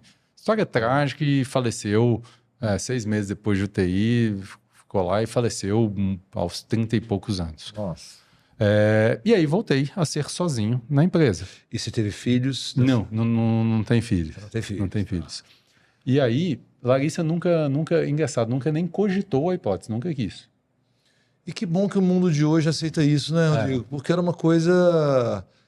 quase impositiva, né, cara? Você sabe que a gente pegou uma fase muito disso, né? Vocês estão casados? Primeiro, a gente demorou muito a casar. Apesar de estar junto desde 99, a gente casou em 2010. Nossa, rolou. Então, rolou, hein? A gente nunca morou. É engraçado, enquanto a gente namorava, a gente nunca morou na mesma cidade. Entendi. Então, nunca nem esteve na mesma cidade. Entendi. Eu estava em BH, ela estava no Rio. Aí ela foi para BH para fazer o último ano, eu fui para Rondônia. Aí eu voltei de Rondônia, ela voltou para o Rio para fazer residência. Aí eu vim para o interior de São Paulo, ela continuou no Rio, fui para São Paulo, vim para São Paulo capital, ela ficou no Rio, aí a gente se casou pela primeira vez, a gente morou na mesma cidade. Olha que legal. Engraçada a história. E aí ela te ajudou já na empresa, como você falou, né? Me ajudou, assim, ela era parceirona, porque ela tinha o trabalho dela, dermato e tal. Aqui em São Paulo Aqui em São Paulo. Tá. E eu tocava a empresa, então eram carreiras paralelas, mas ela entendia e foi uma época difícil, porque assim, é o glamour. Fez 75 cursos, super legal. Eu te mostro as passagens. No ano de 2014, eu viajei 48 fins de semana. O ano tem 52. Eu passei 48 fins de semana fora. É meio bizarro, né? Recém-casado. Eu tiro onda que no 2008 eu fui em 45 cidades. É meio 48 bizarro. finais de semana, né, cara? Então, assim, pesada a barra, mas enfim, era um negócio que eu gostava tal. Óbvio que tiveram vezes ali, eu lembro de chegar com material de um curso, e era um material pra caramba, de um curso inteiro de ACLS, que tanto de manequim, descer lá em Guarulhos, sozinho, 2 da manhã, eu lembro desse dia, 2 da manhã, eu chegando com aquele material, eu acho 3 ou 4 carrinhos para empurrar, eu empurrava uns 50 metros, voltava para pegar o outro, mais 50 metros, aeroporto vazio ali, eu descendo com aquele material, eu falei, cara, o que eu tô fazendo da minha vida, cara? São 2h30 da manhã, amanhã 7 horas da manhã eu tô no hospital. Mas força, vamos lá. E nessa época, aí montei, tava lá com a Medicor e sabe aquela conversa quase que de boteco? No meio do ACLS com o Fabrício tinha montado uma empresa chamada CAB, que era um espelho ali da Medicor, igualzinho a Medicor, senta na média ACLS. Ele tinha a CAB, era filial lá era sítio do Canesim, eu tinha a Medicor, sítio do Canesim, e juntou o leco, tocando a vida. E sempre, a gente tem que fazer as coisas junto, cara. A gente é amigo, trabalha junto, a mesma coisa. E não era uma coisa de competição, porque assim, várias vezes eu indiquei cliente para ele, porque o Fabrício, não dou conta, esse fim de semana você consegue atender? Atende. Ou ele me indicava, eu indicava o instrutor para ele, ele me indicava, emprestava manequim, emprestava material. Cara, era amizade. Vamos fazer, mas sabe aquele negócio de brasileiro, né? Vamos marcar e ninguém vai. Vamos lá em casa, a gente é isso. Vamos combinar certinho. Vamos combinar certinho. É isso, e ficava nisso. Até que um belo dia o Fabrício voltou com a família para Londrina, e aí já devia estar nos meus beirandos 30 anos. É mais isso, hein, Ari? Uns 30 mais alto aí, eu tô roubando a idade. Mas tô nesse setênio 28 até 30 e poucos aí. Se você seguir a lógica do setênio, geralmente a grande construção, a grande colaboração vem nos 35, 36. E é por aí mesmo. É. E, de repente, o Fabrício vai para Londrina e começa o negócio render. E nessa época, e aí vou dar uma pausa, porque isso realmente é no último setênio, porque a empresa tem 7 anos. Olha! Então, antes de chegar nesse último setênio, eu vou falar das coisas que acabaram contribuindo. Eu estava na Medicor, tocando minha vida, fazendo muitos cursos no Dante Pazzanese, gostava muito de ensino, e aí 2 coisas em paralelas aconteceram. A primeira delas, eu fui para o Einstein, fui fazer assistência lá, então fiz uma provinha, entrei no pronto-socorro, comecei a trabalhar no Einstein, aprendi um jeito diferente de fazer. Cara, o Einstein é um hospital diferente. Hoje, felizmente, a gente tem alguns que já estão mais parecidos, estão no mesmo caminho. Posso citar alguns aqui que são padrão bem semelhante, mas na época que eu entrei era meio diferente de tudo que eu conhecia. Aqueles pacientes que eu olhava, cara, esse cara não tem muito prognóstico. Lá ia ter. Porque o investimento é diferente, o jeitão de trabalhar é diferente, e lá eu aprendi muito em relação a isso. Baita escola, baita hospital, grandes amizades ali dentro, um zelo e preocupação que eu não via nos outros lugares, de cuidados ali com o paciente, de algumas coisas que, ao estudar simulação, e nessa época eu já estudava bastante simulação, eu via muito que a simulação começou no mundo com simulação em aviação. Então tem muito checklist, tem muita regra de segurança, de coisas que a gente não faz isso muitas vezes na medicina. E lá fazia. De risco do paciente, de conseguir segurar e até o quase erro tem que ser notificado. Então mudou muito o meu conceito. Qualidade para o paciente, segurança do paciente, isso tudo mudou muito na minha vida. E aí, em paralelo a estar no Einstein, um pouquinho na frente, eu fui chamado para coordenar o centro de simulação do Hospital Samaritano. Tô vendo aqui. Que é lá em Genópolis. E aí comecei a coordenar um centro de simulação super bonitinho. Eu tinha acabado de montar, eu entrei meio que na montagem, acabando de construir as coisas, e eu entrei para coordenar ali. Basicamente, botar a CLS para rodar, botar o BLS, fazer as coisas, e tinha mais coisa que a gente fazia. A gente fazia simulação com tanto de coisa, inclusive simulação realística e inclusive muita simulação com ator. Olha. Então, começou a abrir a minha cabeça e eu aprendi uma coisa: simulação com manequim é muito, muito bom para treinar habilidade psicomotora. Se não uma intubação, eu preciso do manequim. Se não uma compressão, eu preciso do manequim. Ensinar time, os manequins do ACLS servem super bem. Agora, para uma linha de raciocínio um pouquinho mais complexo, isso é difícil ali, porque eu preciso de umas coisas emocionais, eu preciso de fala, eu preciso de alguém que responda. Precisa de gente. Né? E ator funcionava super bem. E a gente fazia muita coisa com ator. E eu fazia muita coisa no Samaritano, e também fazia algumas coisinhas no Einstein, porque de vez em quando eu era chamado lá no centro de treinamento. Tinha um grande centro de treinamento, fazia algumas coisas. E ator tem algumas vantagens e algumas desvantagens. A vantagem é que ele é uma pessoa que está ali, que reage, que você está vendo, que você toca. Muito legal. Mas, ao mesmo tempo, o ator, ele tem que ser... tem que treinar, tem aquele negócio todo. E o ator gosta de colocar o caco dele ali da história. Então, eu lembro de uma história lá no Samaritano que a gente foi fazer um treinamento de erro diagnóstico de um paciente real que aconteceu no hospital, que era um paciente que entrou no hospital com uma dor lombar, foi internado pensando numa pielonefrite, e no exame de imagem que foi feito lá, porque o paciente não estava melhorando, descobriram uma pneumonia, tiveram que trocar antibiótico e tal, e evoluiu a história. A gente reproduziu isso aqui. um ator com a mesma história, chegou com a dor lombar, depois que ele abaixou, não sei o que tal. Primeiro caso, foi lindo, o ator fez tal. O segundo, o ator já sabia que era um caso de pneumonia. Ele começa a Olha, dar umas tossezinhas, botar uns cacos. E o caco é uma expressão técnica, né? Quem não conhece... Quem não conhece, pessoal, o caco que a gente fala é o ator colocar a palavrinha dele, o jeitão dele de fazer. Então ele coloca a piadinha dele, o jeitão dele, a fala dele. Então ele colocava a tossezinha dele. E aí já me vacalhou toda a conversa. Cara, não é pneumonia, o caso é o caso inicial. E beleza, foi. E é um pouco disso, e eu acho que a gente aí pode entrar nesse último decênio. Setênio. Que é, aí efetivamente, o Fabrício se mudou para Londrina e um belo dia, numa tarde, eu estava lá na Medicor, eu recebo uma ligação do Fabrício falando o seguinte: Rodrigo, cara, eu tô aqui com o Canezin e com o Nazima, é um outro colega que fez parte da empresa lá no inicinho, e nós vamos fazer uma empresa, vamos fazer uma sociedade. Eu falei, não, pô, super legal, vamos fazer. Não, você não está entendendo. Nós vamos fazer. Ou você entra, ou não entra. A empresa vai ser feita. Aí eu lembro e falei, opa, agora o negócio ficou sério. Então, Fabrício, vou fazer o seguinte. Pelo telefone? Pelo telefone. Eu vou, mas eu quero ir para a gente bater um papo e conversar. Para fazer o check sei lá, na primeira semana seguinte, eu peguei um avião, fui lá para Londrina, conheci Londrina, efetivamente lá, e aí sentei, eu lembro da fala que eu falei com eles. Falei, moçada, seguinte, não sei se isso aqui é um bico para vocês, mas eu quero mexer com educação. Isso aqui é a minha carreira. É a minha vida. Isso aqui é a minha vida. Então, isso aqui para mim não é o side job.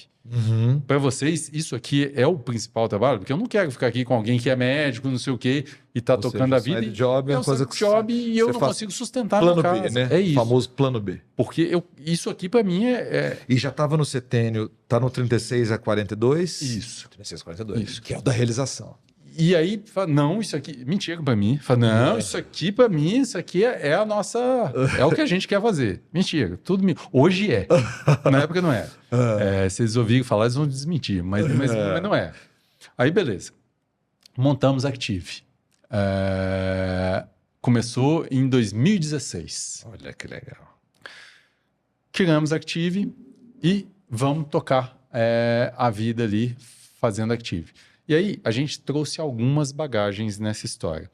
A gente trouxe a bagagem do Canezin, que foi um dos que ajudou a implementar, foi um dos primeiros de ACLS do país, tal, mas principalmente ajudou a implementar o PBL, que é o Problem Basic Learning, lá na UEL, que foi uma das primeiras do país. E é o Seminal, né? Acho que é o UEL e Marília, né? O UEL e Marília. Os dois foi, não sei qual que é primeiro, se é que tem algum que é primeiro, os dois foram... Nossa, ele viveu então tudo, cara.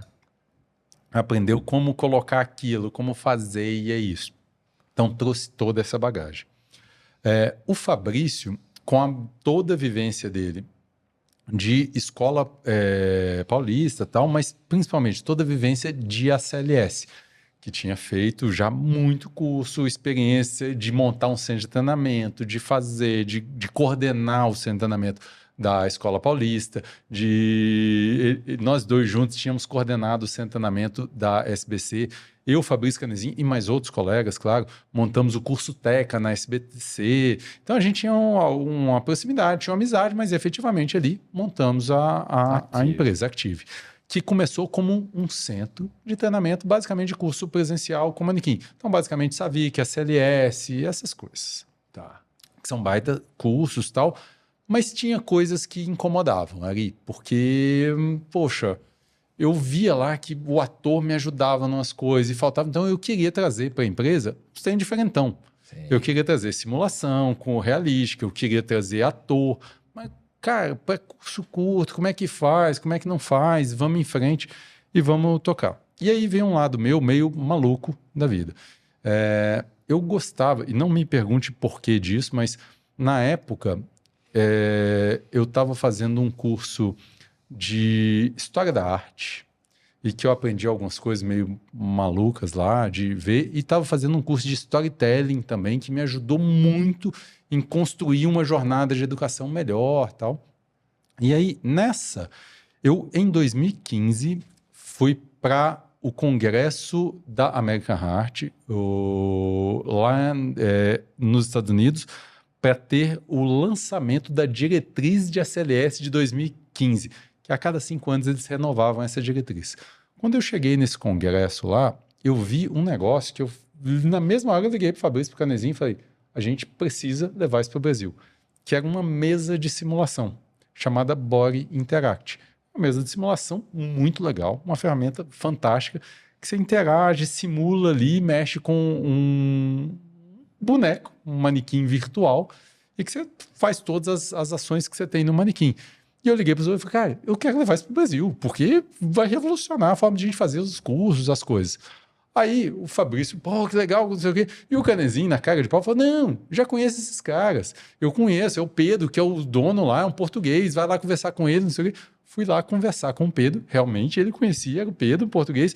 Batemos um papo e trouxemos o Body Interact para o Brasil. Começamos a trazer aquele negócio todo, mas é difícil, porque é uma tecnologia europeia, com custo em euro, era um boneco, e o negócio não foi, e a velocidade deles, hoje eles são uma empresa bem mais robusta, mas tinha uma demora para construir os casos clínicos, e a gente conseguiu um público, e nisso o Canezinho tem uma veia empreendedora fantástica. Quando a gente estava com o Body Interact aqui, ele vendeu uma apresentação para uma grande farma, e que foi nosso primeiro cliente, e que essa apresentação que ele vendeu ali do Body Interact, a gente ia construir com o Body Interact. 2 problemas. Primeiro, o Body Interact não fazia paciente crônico até então, só paciente agudo, e os que a gente tinha vendido eram diabetes, eram pacientes crônicos. E aí a gente ficou com aquele pipinão. E você não é o primeiro a dizer que hoje, como é que é do empreendedor, né, cara? Não é que você é vigarista e não vai entregar. Mas você vê a oportunidade, vê o que tem. Eu tô pegando aqui, trazendo aqui. Se eu sou de um grupo que entrega, vai vir. É isso. É isso. E foi bem isso. E a gente, nessa missão de entregar esse produto, eu pegando os contatos lá de Samaritana, as empresas que eu tinha contratado, que eu conhecia, eu contratei uma empresa para fazer a nossa versão. E eles começaram, e ali, esses caras de entrega, tem gente que é o que você falou, que entrega, que é ponta firme, tem gente que não é. Essa empresa, infelizmente, para a gente foi uma frustração. Nossa, porque cobraram caro e não nos entregaram. E foi indo, foi chegando a data do evento da entrega lá dessa empresa, e a gente não tinha produto. Um belo dia eles foram lá na sede nossa para mostrar o que tinha. Faltava 2 ou 3 semanas para a entrega. E eles falaram, não vai dar tempo, esquece, liga lá e não vai dar tempo. E aí eu olhei o produto, olhei para aquilo, não ia dar tempo. E o que tinha para a gente tentar ver o que dava, quando eles mostraram no computador, achei bonitinho. Falei, cara, vamos projetar numa tela grande? E eu vi, era um desenho, era um avatar. Eu vi aquilo e falei, cara, desculpa, isso não dá. Isso não é humano. E aí veio a aula de História da Arte. Eu lembro do professor falando que a gente aprendeu a reconhecer emoção no rosto dos outros em milissegundos. Que eu tenho que reconhecer se a pessoa está feliz, não está, está apreensivo, não está, está nervoso, não está. Então eu bato o olho e sei. E conecta, tem um querido, cara, Luiz Eduardo Viana, não sei se você conhece, um psiquiatra de BH, ele fala o seguinte... Eu conheço como Dudu. O Dudu? Ele foi da minha turma. O Dudu foi da sua sala? Foi. Antes que eu não encontro, mas foi da minha turma. Não, Dudu Viana. O Dudu foi um dos primeiros a me falar da questão que perpassa a arte e psiquiatria, que é a semiótica. É isso. E eu vi aquilo, esse cara não conversa comigo, ele é um boneco. E falei, pô, isso não vai dar. Aí liguei pro Fabrício, pro Canezinho, uma sexta-feira, final do dia, falei, cara, não vai, eles não vão entregar, não vão. O que vai fazer? Falei, cara, não sei, vamos pensar. Beleza. Aí segunda-feira, no sábado, eu recebi um e-mail de propaganda do Microsoft Office. Todo mundo conhece, Office. Umas novas funcionalidades no PowerPoint. Tá bom. Olhei. Eu sempre fui curioso pra caramba ali. E eu leio essas bobagens, cara. E-mail marketing eu leio esse negócio. Aí eu vi e falei, cara... Nessa época também eu estava fazendo um curso de web design. Nossa. Aí eu falei, cara, eu consigo fazer um negócio com isso aqui. Aí eu peguei um PowerPoint, aí eu falei, pedi à secretária da empresa na época, senta ali e vamos fazer um negócio. Eu filmei ela de paciente e montei no PowerPoint E sentei no final da tarde com o Fabrício Canezinho. E aí, ó, o que nós vamos fazer? Não sei o que, eu tenho uma solução. Vamos fazer uma reunião aqui, fizemos um Google Meet lá, eu apresento para vocês aqui. Aí mostrei para eles e já era a primeira versão do Paciente 360. Que legal, PowerPoint. cara. Na época não chamava Paciente 360, chamava AVP, Active Virtual Patient. E aí mostrei para eles, eu lembro deles falando, não, mas falando o nome, né? Super gente boa, minha amiga. A Érica é péssima atriz, não dá. Eu falei, cara, não é ela é só o teste aqui, o MVP. Não, olha a cortina que tá atrás dela, tá nada a ver. Eu falei, não é essa cortina, gente, não é só para vocês verem que funciona. Aí, não. Porque é, aspas, um protótipo, né? É um protótipo. Bem do ruim. Aí ficou assim, não vai dar certo, não vai. Foi, bom, então é o que eu tinha para oferecer. Vamos fazer o seguinte, já que não é isso, quem vai ligar lá para quem nos contratou e falar que não vai dar? Olha. Que é uma coisa que o empreendedor dificilmente faz, né, cara? Não, e era uma vez só. Os caras já tinham um evento já montado para 250 médicos. Não dava. Aí não, então vai. O que você precisa? Falei, preciso de um dinheirinho mínimo para contratar ator, para contratar alguém para filmar. E nós vamos fazer. Vão lá no meu consultório e filmam. Veio o Fabrício, veio o Canezinho, fizemos lá e gravamos o primeiro caso, montei no PowerPoint e a primeira apresentação do que era a AVP, que veio a ser o Paciente 360, foi um PowerPoint. Que ninguém fala que é um PowerPoint, porque se eu te mostrar, você vai ver que tem todas as funções, botões, menu, eu tudo. Tenho uma ideia, porque quando eu fiz um curso de PowerPoint com a Soap, eles são considerados, eles estão entre as listas. A Soap é uma das empresas que é ouvida nas atualizações do PowerPoint para quais funcionalidades deveriam existir. Então, o curso lá, Rodrigo, as pessoas não têm noção disso, o PowerPoint é um sistema, né, cara? O PowerPoint faz mágica. Ele é um sistema, ele não é... Né? E hoje a gente vê aí, eu sinto isso, você pega um Google Apresentações, você pega um Canva, não é igual. Não é igual. Bom, eu sou meio fã mesmo por conta disso. Imagina. Me deu uma empresa, mas é isso. A primeira foi o PowerPoint. Aí nasce o Paciente 360. Aí nasce o Paciente 360.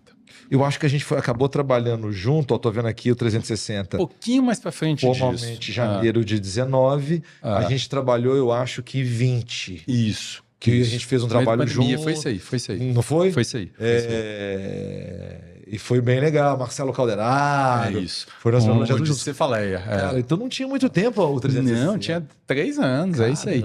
E aí, nessa de PowerPoint, nos incomodava ser um PowerPoint, porque tinha uma fragilidade grande. É um PowerPoint, tudo bem, dá um trabalho, construir o caso, tem toda a roteirização, trazer o ator, filmar. Não, é um PowerPoint comum.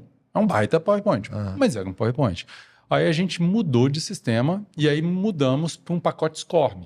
Para facilitar isso, é um jeitão diferente de fazer. Eu usava um programa lá para fazer o pacote SCORM e fizemos o Paciente 360 em pacote SCORM, que tem umas vantagens de ser fácil, de ser muito mutável, mas uma desvantagem.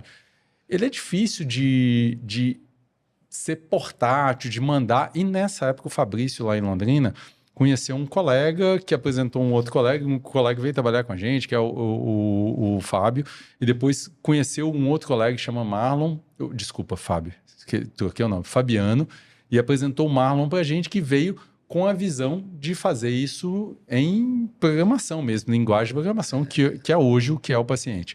E na época lá a gente trouxe os programadores, veio o Júnior, veio o time todo que tá com a gente, o William que veio para montar lá o pacote SCORM inicialmente, que está lá até hoje. E aí a gente estava migrando, e aí quando você conheceu, ele já era um sistema web, que era uma plataforma, um sistema nosso, que estava ali. Mas com alguns ensinamentos lá de trás, de ter a visão de ser gente, então sempre a gente usou isso, é gente, é humanizado, de ter a visão de pensar no aluno, de ser uma simulação muito próxima do que o médico atende lá no consultório, de ser reprodutível, porque eu apanhei disso algumas vezes lá no Einstein, fazendo prova de residência, que o ator chegava num residente, ele queria dar dicas pro próximo. Eu falei, cara, a prova não pode ser diferente do anterior. No Paciente 360 é sempre igual. E aí maravilhoso, Rodrigo. E aí, cara, eu sei de bastidores, a gente chegou a fazer outro trabalho juntos, mas um dia você me dá a notícia, fui conhecer a sede da empresa aqui, a gente chama na expressão hoje uma laje, né? E fui saber que o Canezin deixa de ser professor titular para mergulhar na empresa. Então, aquela história que você contou, vocês vão viver disso, é plano A ou plano B, virou plano A de todo mundo? De todo mundo. Hoje, Que legal, cara. na empresa, então, para deixar claro, a empresa, o nome, razão social lá é Active, mas a gente tem 2 produtos aí, Nós já basicamente. estamos no setênio, já deu 36 a 41. Isso, aí já no 41 para os 45. Então não vai ser um setênio aí ainda. Mas nesse final, a empresa hoje é ativa, a gente ainda tem os cursos presenciais, a CLS, o Savi, que é de onde a gente veio, a gente mantém isso, tem importância lá para a gente treinar os colegas em emergência e tudo mais. Mas surgiu o Paciente 360 como um produto grande que é o que faz a gente tocar lá a empresa, e a gente derivou alguns braços, mas tudo usando a tecnologia Paciente 360. Então, o Paciente 360 ele é um produto que a gente usa na indústria farmacêutica, usa na universidade, e aí a gente... Universidade de Medicina. Medicina e enfermagem e outras áreas de saúde a gente está entrando. Vocês estão Físio agora, 35, biomedicina. 35 instituições de faculdade de medicina. Me quebra e você vai fazer apanhar lá dentro da empresa, mas por aí. Por aí. Me quebra porque eu cuido da parte... Lá a gente separou o braço, que é o Active Solutions, que cuida da indústria farmacêutica. Eu cuido da parte da indústria farmacêutica. O Fabrício cuida da parte da universidade. E o Canezin é o CEO. Que tem que não faz nada, né? Não faz nada. Tem que ser o maestro dessa coisa. Casar os braços, mexer com a parte de investimento, que aí... virou empresa de verdade. Hoje nós somos 50, a última conta que eu fiz lá estava em 54 colaboradores ali. E Rodrigo, conta, cara, porque eu acompanho isso com muita vibração, porque eu penso que quando a gente propõe uma tese, cara, teses complexas só vão ser bem-sucedidas ou não com o tempo. E assim, como eu acompanho à distância, eu fiz uma visita para vocês lá e vocês ainda tinham um CMO que já virou CEO. Ainda não. O CMO Canezin, sim. Não, eu digo, é o Igor, CEO. Ele era chefe de operações, ele ainda está como chefe de operações e o Canezin é o CEO. O Canezin é CEO. Mas se você for olhar numa hierarquia lá, o chefe de operações é basicamente quem toca o dia a dia da empresa. A parte, porque é isso, virou uma parte empresarial grande, tem que controlar fluxo de caixa, tem que controlar insumo, tem que controlar gasto e é uma empresa. Vocês vão muito rápido para o número de 130. E aí, porque estamos caminhando para esse fim, infelizmente, desse podcast. Primeiro, né, Rodrigo? Para quem está nos ouvindo, não se aventure a desenvolver um software se você não tem toda essa história, né, cara? Eu aprendi de maneira dura. Felizmente, a Synapse Academy funciona Moodle, porque te devolvo agora com o seguinte desafio. Vocês estão com o CTO, ele trouxe os desafios tecnológicos. E aí, para onde? Cara, maravilhoso agora um time lá dentro. É isso aí. É interessante você falar que assim, montar um MVP, um negocinho ali de software, você faz com 2, 3, você sozinho e tal. Mas de repente a brincadeira começa a ficar séria, grande e cara. Isso é engraçado. E por algumas necessidades. Exemplo. Lá atrás, quando a gente tinha... E lá atrás que eu falo agora, há 2 anos, 1 ano atrás, a gente tinha um produto, que é o Paciente 360, que ele funciona super bem, cheio de funcionalidade. A gente tinha um time pequeno de TI lá dentro. Agora, para dar o segundo passo, que é trazer inteligência artificial, que a gente está vindo, trazer dublagem que a gente tem feito agora com inteligência artificial para todas as línguas, aí, ou pelo menos as 5, 6 mais comuns, mais faladas, né, mundialmente, trazer inteligência de dados para poder ajudar o aluno, ao médico, a entender melhor aquela doença, a nos ajudar a saber qual que é o déficit que aquele profissional ou o aluno tem quando ele faz um caso.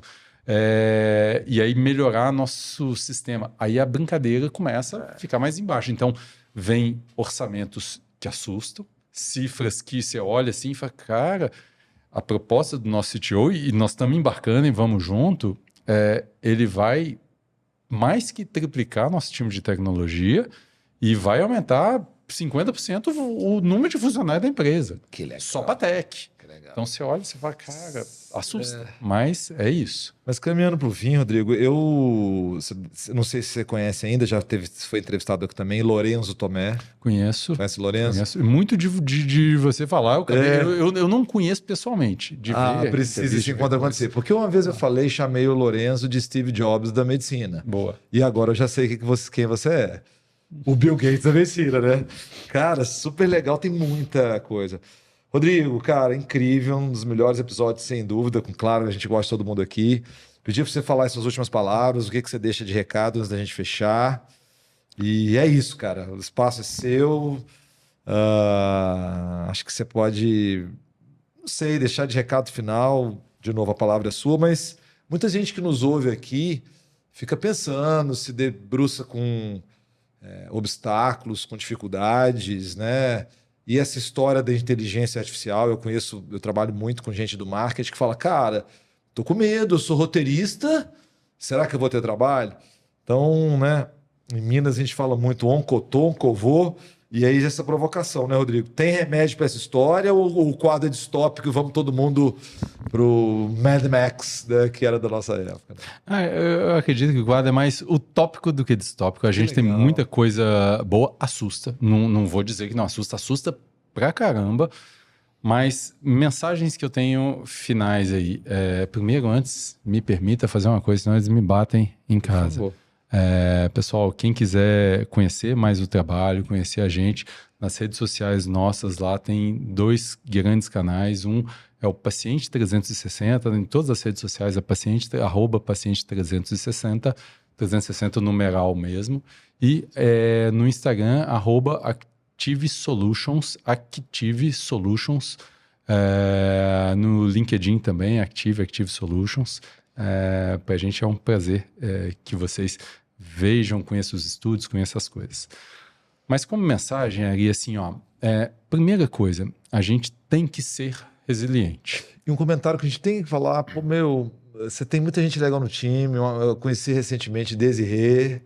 Felizmente, a gente se associou com gente muito boa, muito boa. Então você citou o Igor aí, um baita cara de mercado, que conhece educação, que é muito bom. Aí tem o Diogo, que é nosso acadêmico lá, um cara super ponta firme, conhece tudo de acadêmico, um cara sério, de universidade. A Desirê, que é a líder comercial nossa lá para a Pharma, uma pessoa incrível, com visão de farma, que conhece, e nisso eu podia descer o time inteiro, a Maria Cláudia, que você conheceu lá do estúdio, o Guilherme, nossa RH, sim, muita gente muito boa, o Johnny, que você vai conhecer. O Ludmilla, Fernanda, cara, é um ambiente. Fantástico. Você falou isso mais cedo, o ambiente, né? Faz diferença, né? Desculpa, continue na sua conclusão. Mas é isso, então assim, tem que ter resiliência, óbvio, e é difícil, eu não sei te dar essa resposta, mas sem se apegar num barco que está afundando, você está vendo que está afundando, não é para ir junto. Mas tem que ter resiliência e, principalmente, uma coisa, quando você comentou aí de inteligência artificial, de novidades, de tecnologia,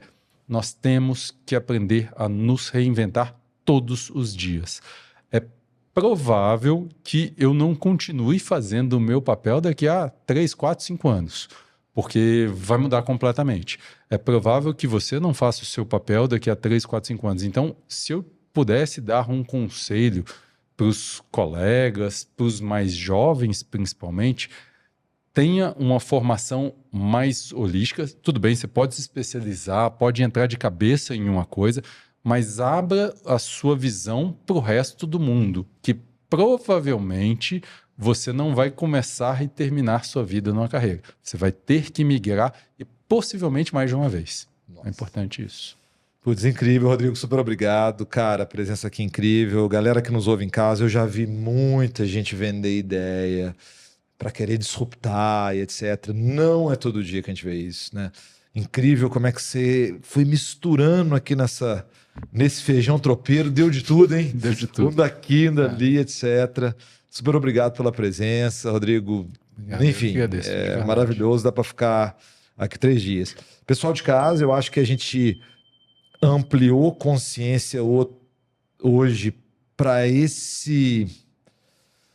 Vou falar uma coisa maluca, mas você vai entender, cara. quando você começa a entender software, computação, etc., não tem como não pensar que um dia a gente pode ser uma mente coletiva, que é o anti-ego, né? Sim. Isso assusta, né, Rodrigo? Muito. Cara, eu fui chamado uma vez na Dom Cabral, quando eu comecei na Dom Cabral, para repensar as coisas. Eu falei, gente, então, já que vocês querem pensar futuro, se a gente coloca todas as memórias, toda a nossa vida dentro de um software, e esse software compartilha o que as pessoas acham, a gente diluiu o que é o eu. Sim. As pessoas, que isso? Você está falando umas coisas diferentes? Eu falei, cara, e é como você falou hoje, mas a gente não tem um princípio chamado evolução? Se agora a gente for unir as vestes, né? Outro dia a gente junto para transmitir um arquivo, você pegou o celular, pegou no outro, e fez igualzinho uma sinapse, né, cara? Passa até o efeito ali de... Então é se aliar, é se jogar e etc., que vem coisa boa, mas enfim, você já deu todos os ingredientes. Talvez aí, Ari, o mais importante para a gente é o soft skill, porque o conhecimento vai estar no software lá do computador, e para a gente é relacionamento, né? É o que vai fazer diferença aí. Nos bastidores tem um convite na mesa aí, né, Rodrigo? A gente tem o sonho que você faça seu doutorado em neurociência. É isso aí. Quem sabe lá no FMG. Voltar para Minas. Pois é. Lá da terrinha. Cara, mas você hoje lembra, eu citei ele dos entrevistados. Eu daria um doutor honoris causa para o JP da Hotmart. Se você continuar nesse ritmo, você não vai pular o doutorado e já ganha lá na frente o honoris causa, né, cara? Eu não sei, se você tiver tempo, né, um convite aqui no ar. Eu estou escrevendo meu livro Comunicação Digital, que sai 10 de julho. Queria te convidar aqui no ar para escrever um capítulo dessa história. Honra pra mim. Você anima? Animo. Opa! E olha que normalmente eu recuso escrever capítulo, mas vai ser um prazer. Mas esse acho que você tem. Porque, de novo, você traz uma ponta aqui, cara, que é sua, é única. Eu tô vendo muita gente falar de inteligência artificial, mas não, cara, enfim, você tá na fronteira, na ponta. Rodrigo, super obrigado e agradecer também ao pessoal aqui nos bastidores da Lumibox, que a gente esticou, Rodrigão. E encerro mais uma vez. Você que nos ouviu aqui no podcast O Consciente, se fez sentido para você, compartilha, curta aqui o nosso canal. A gente agora vai para o YouTube, nos ouça nas plataformas. E, claro, agradecer inúmeras pessoas que estão envolvidas aqui. Espero que tenha feito sentido. Rodrigo, de novo, obrigado. E fechamos mais uma transmissão com essa sensação de ampliação de consciência.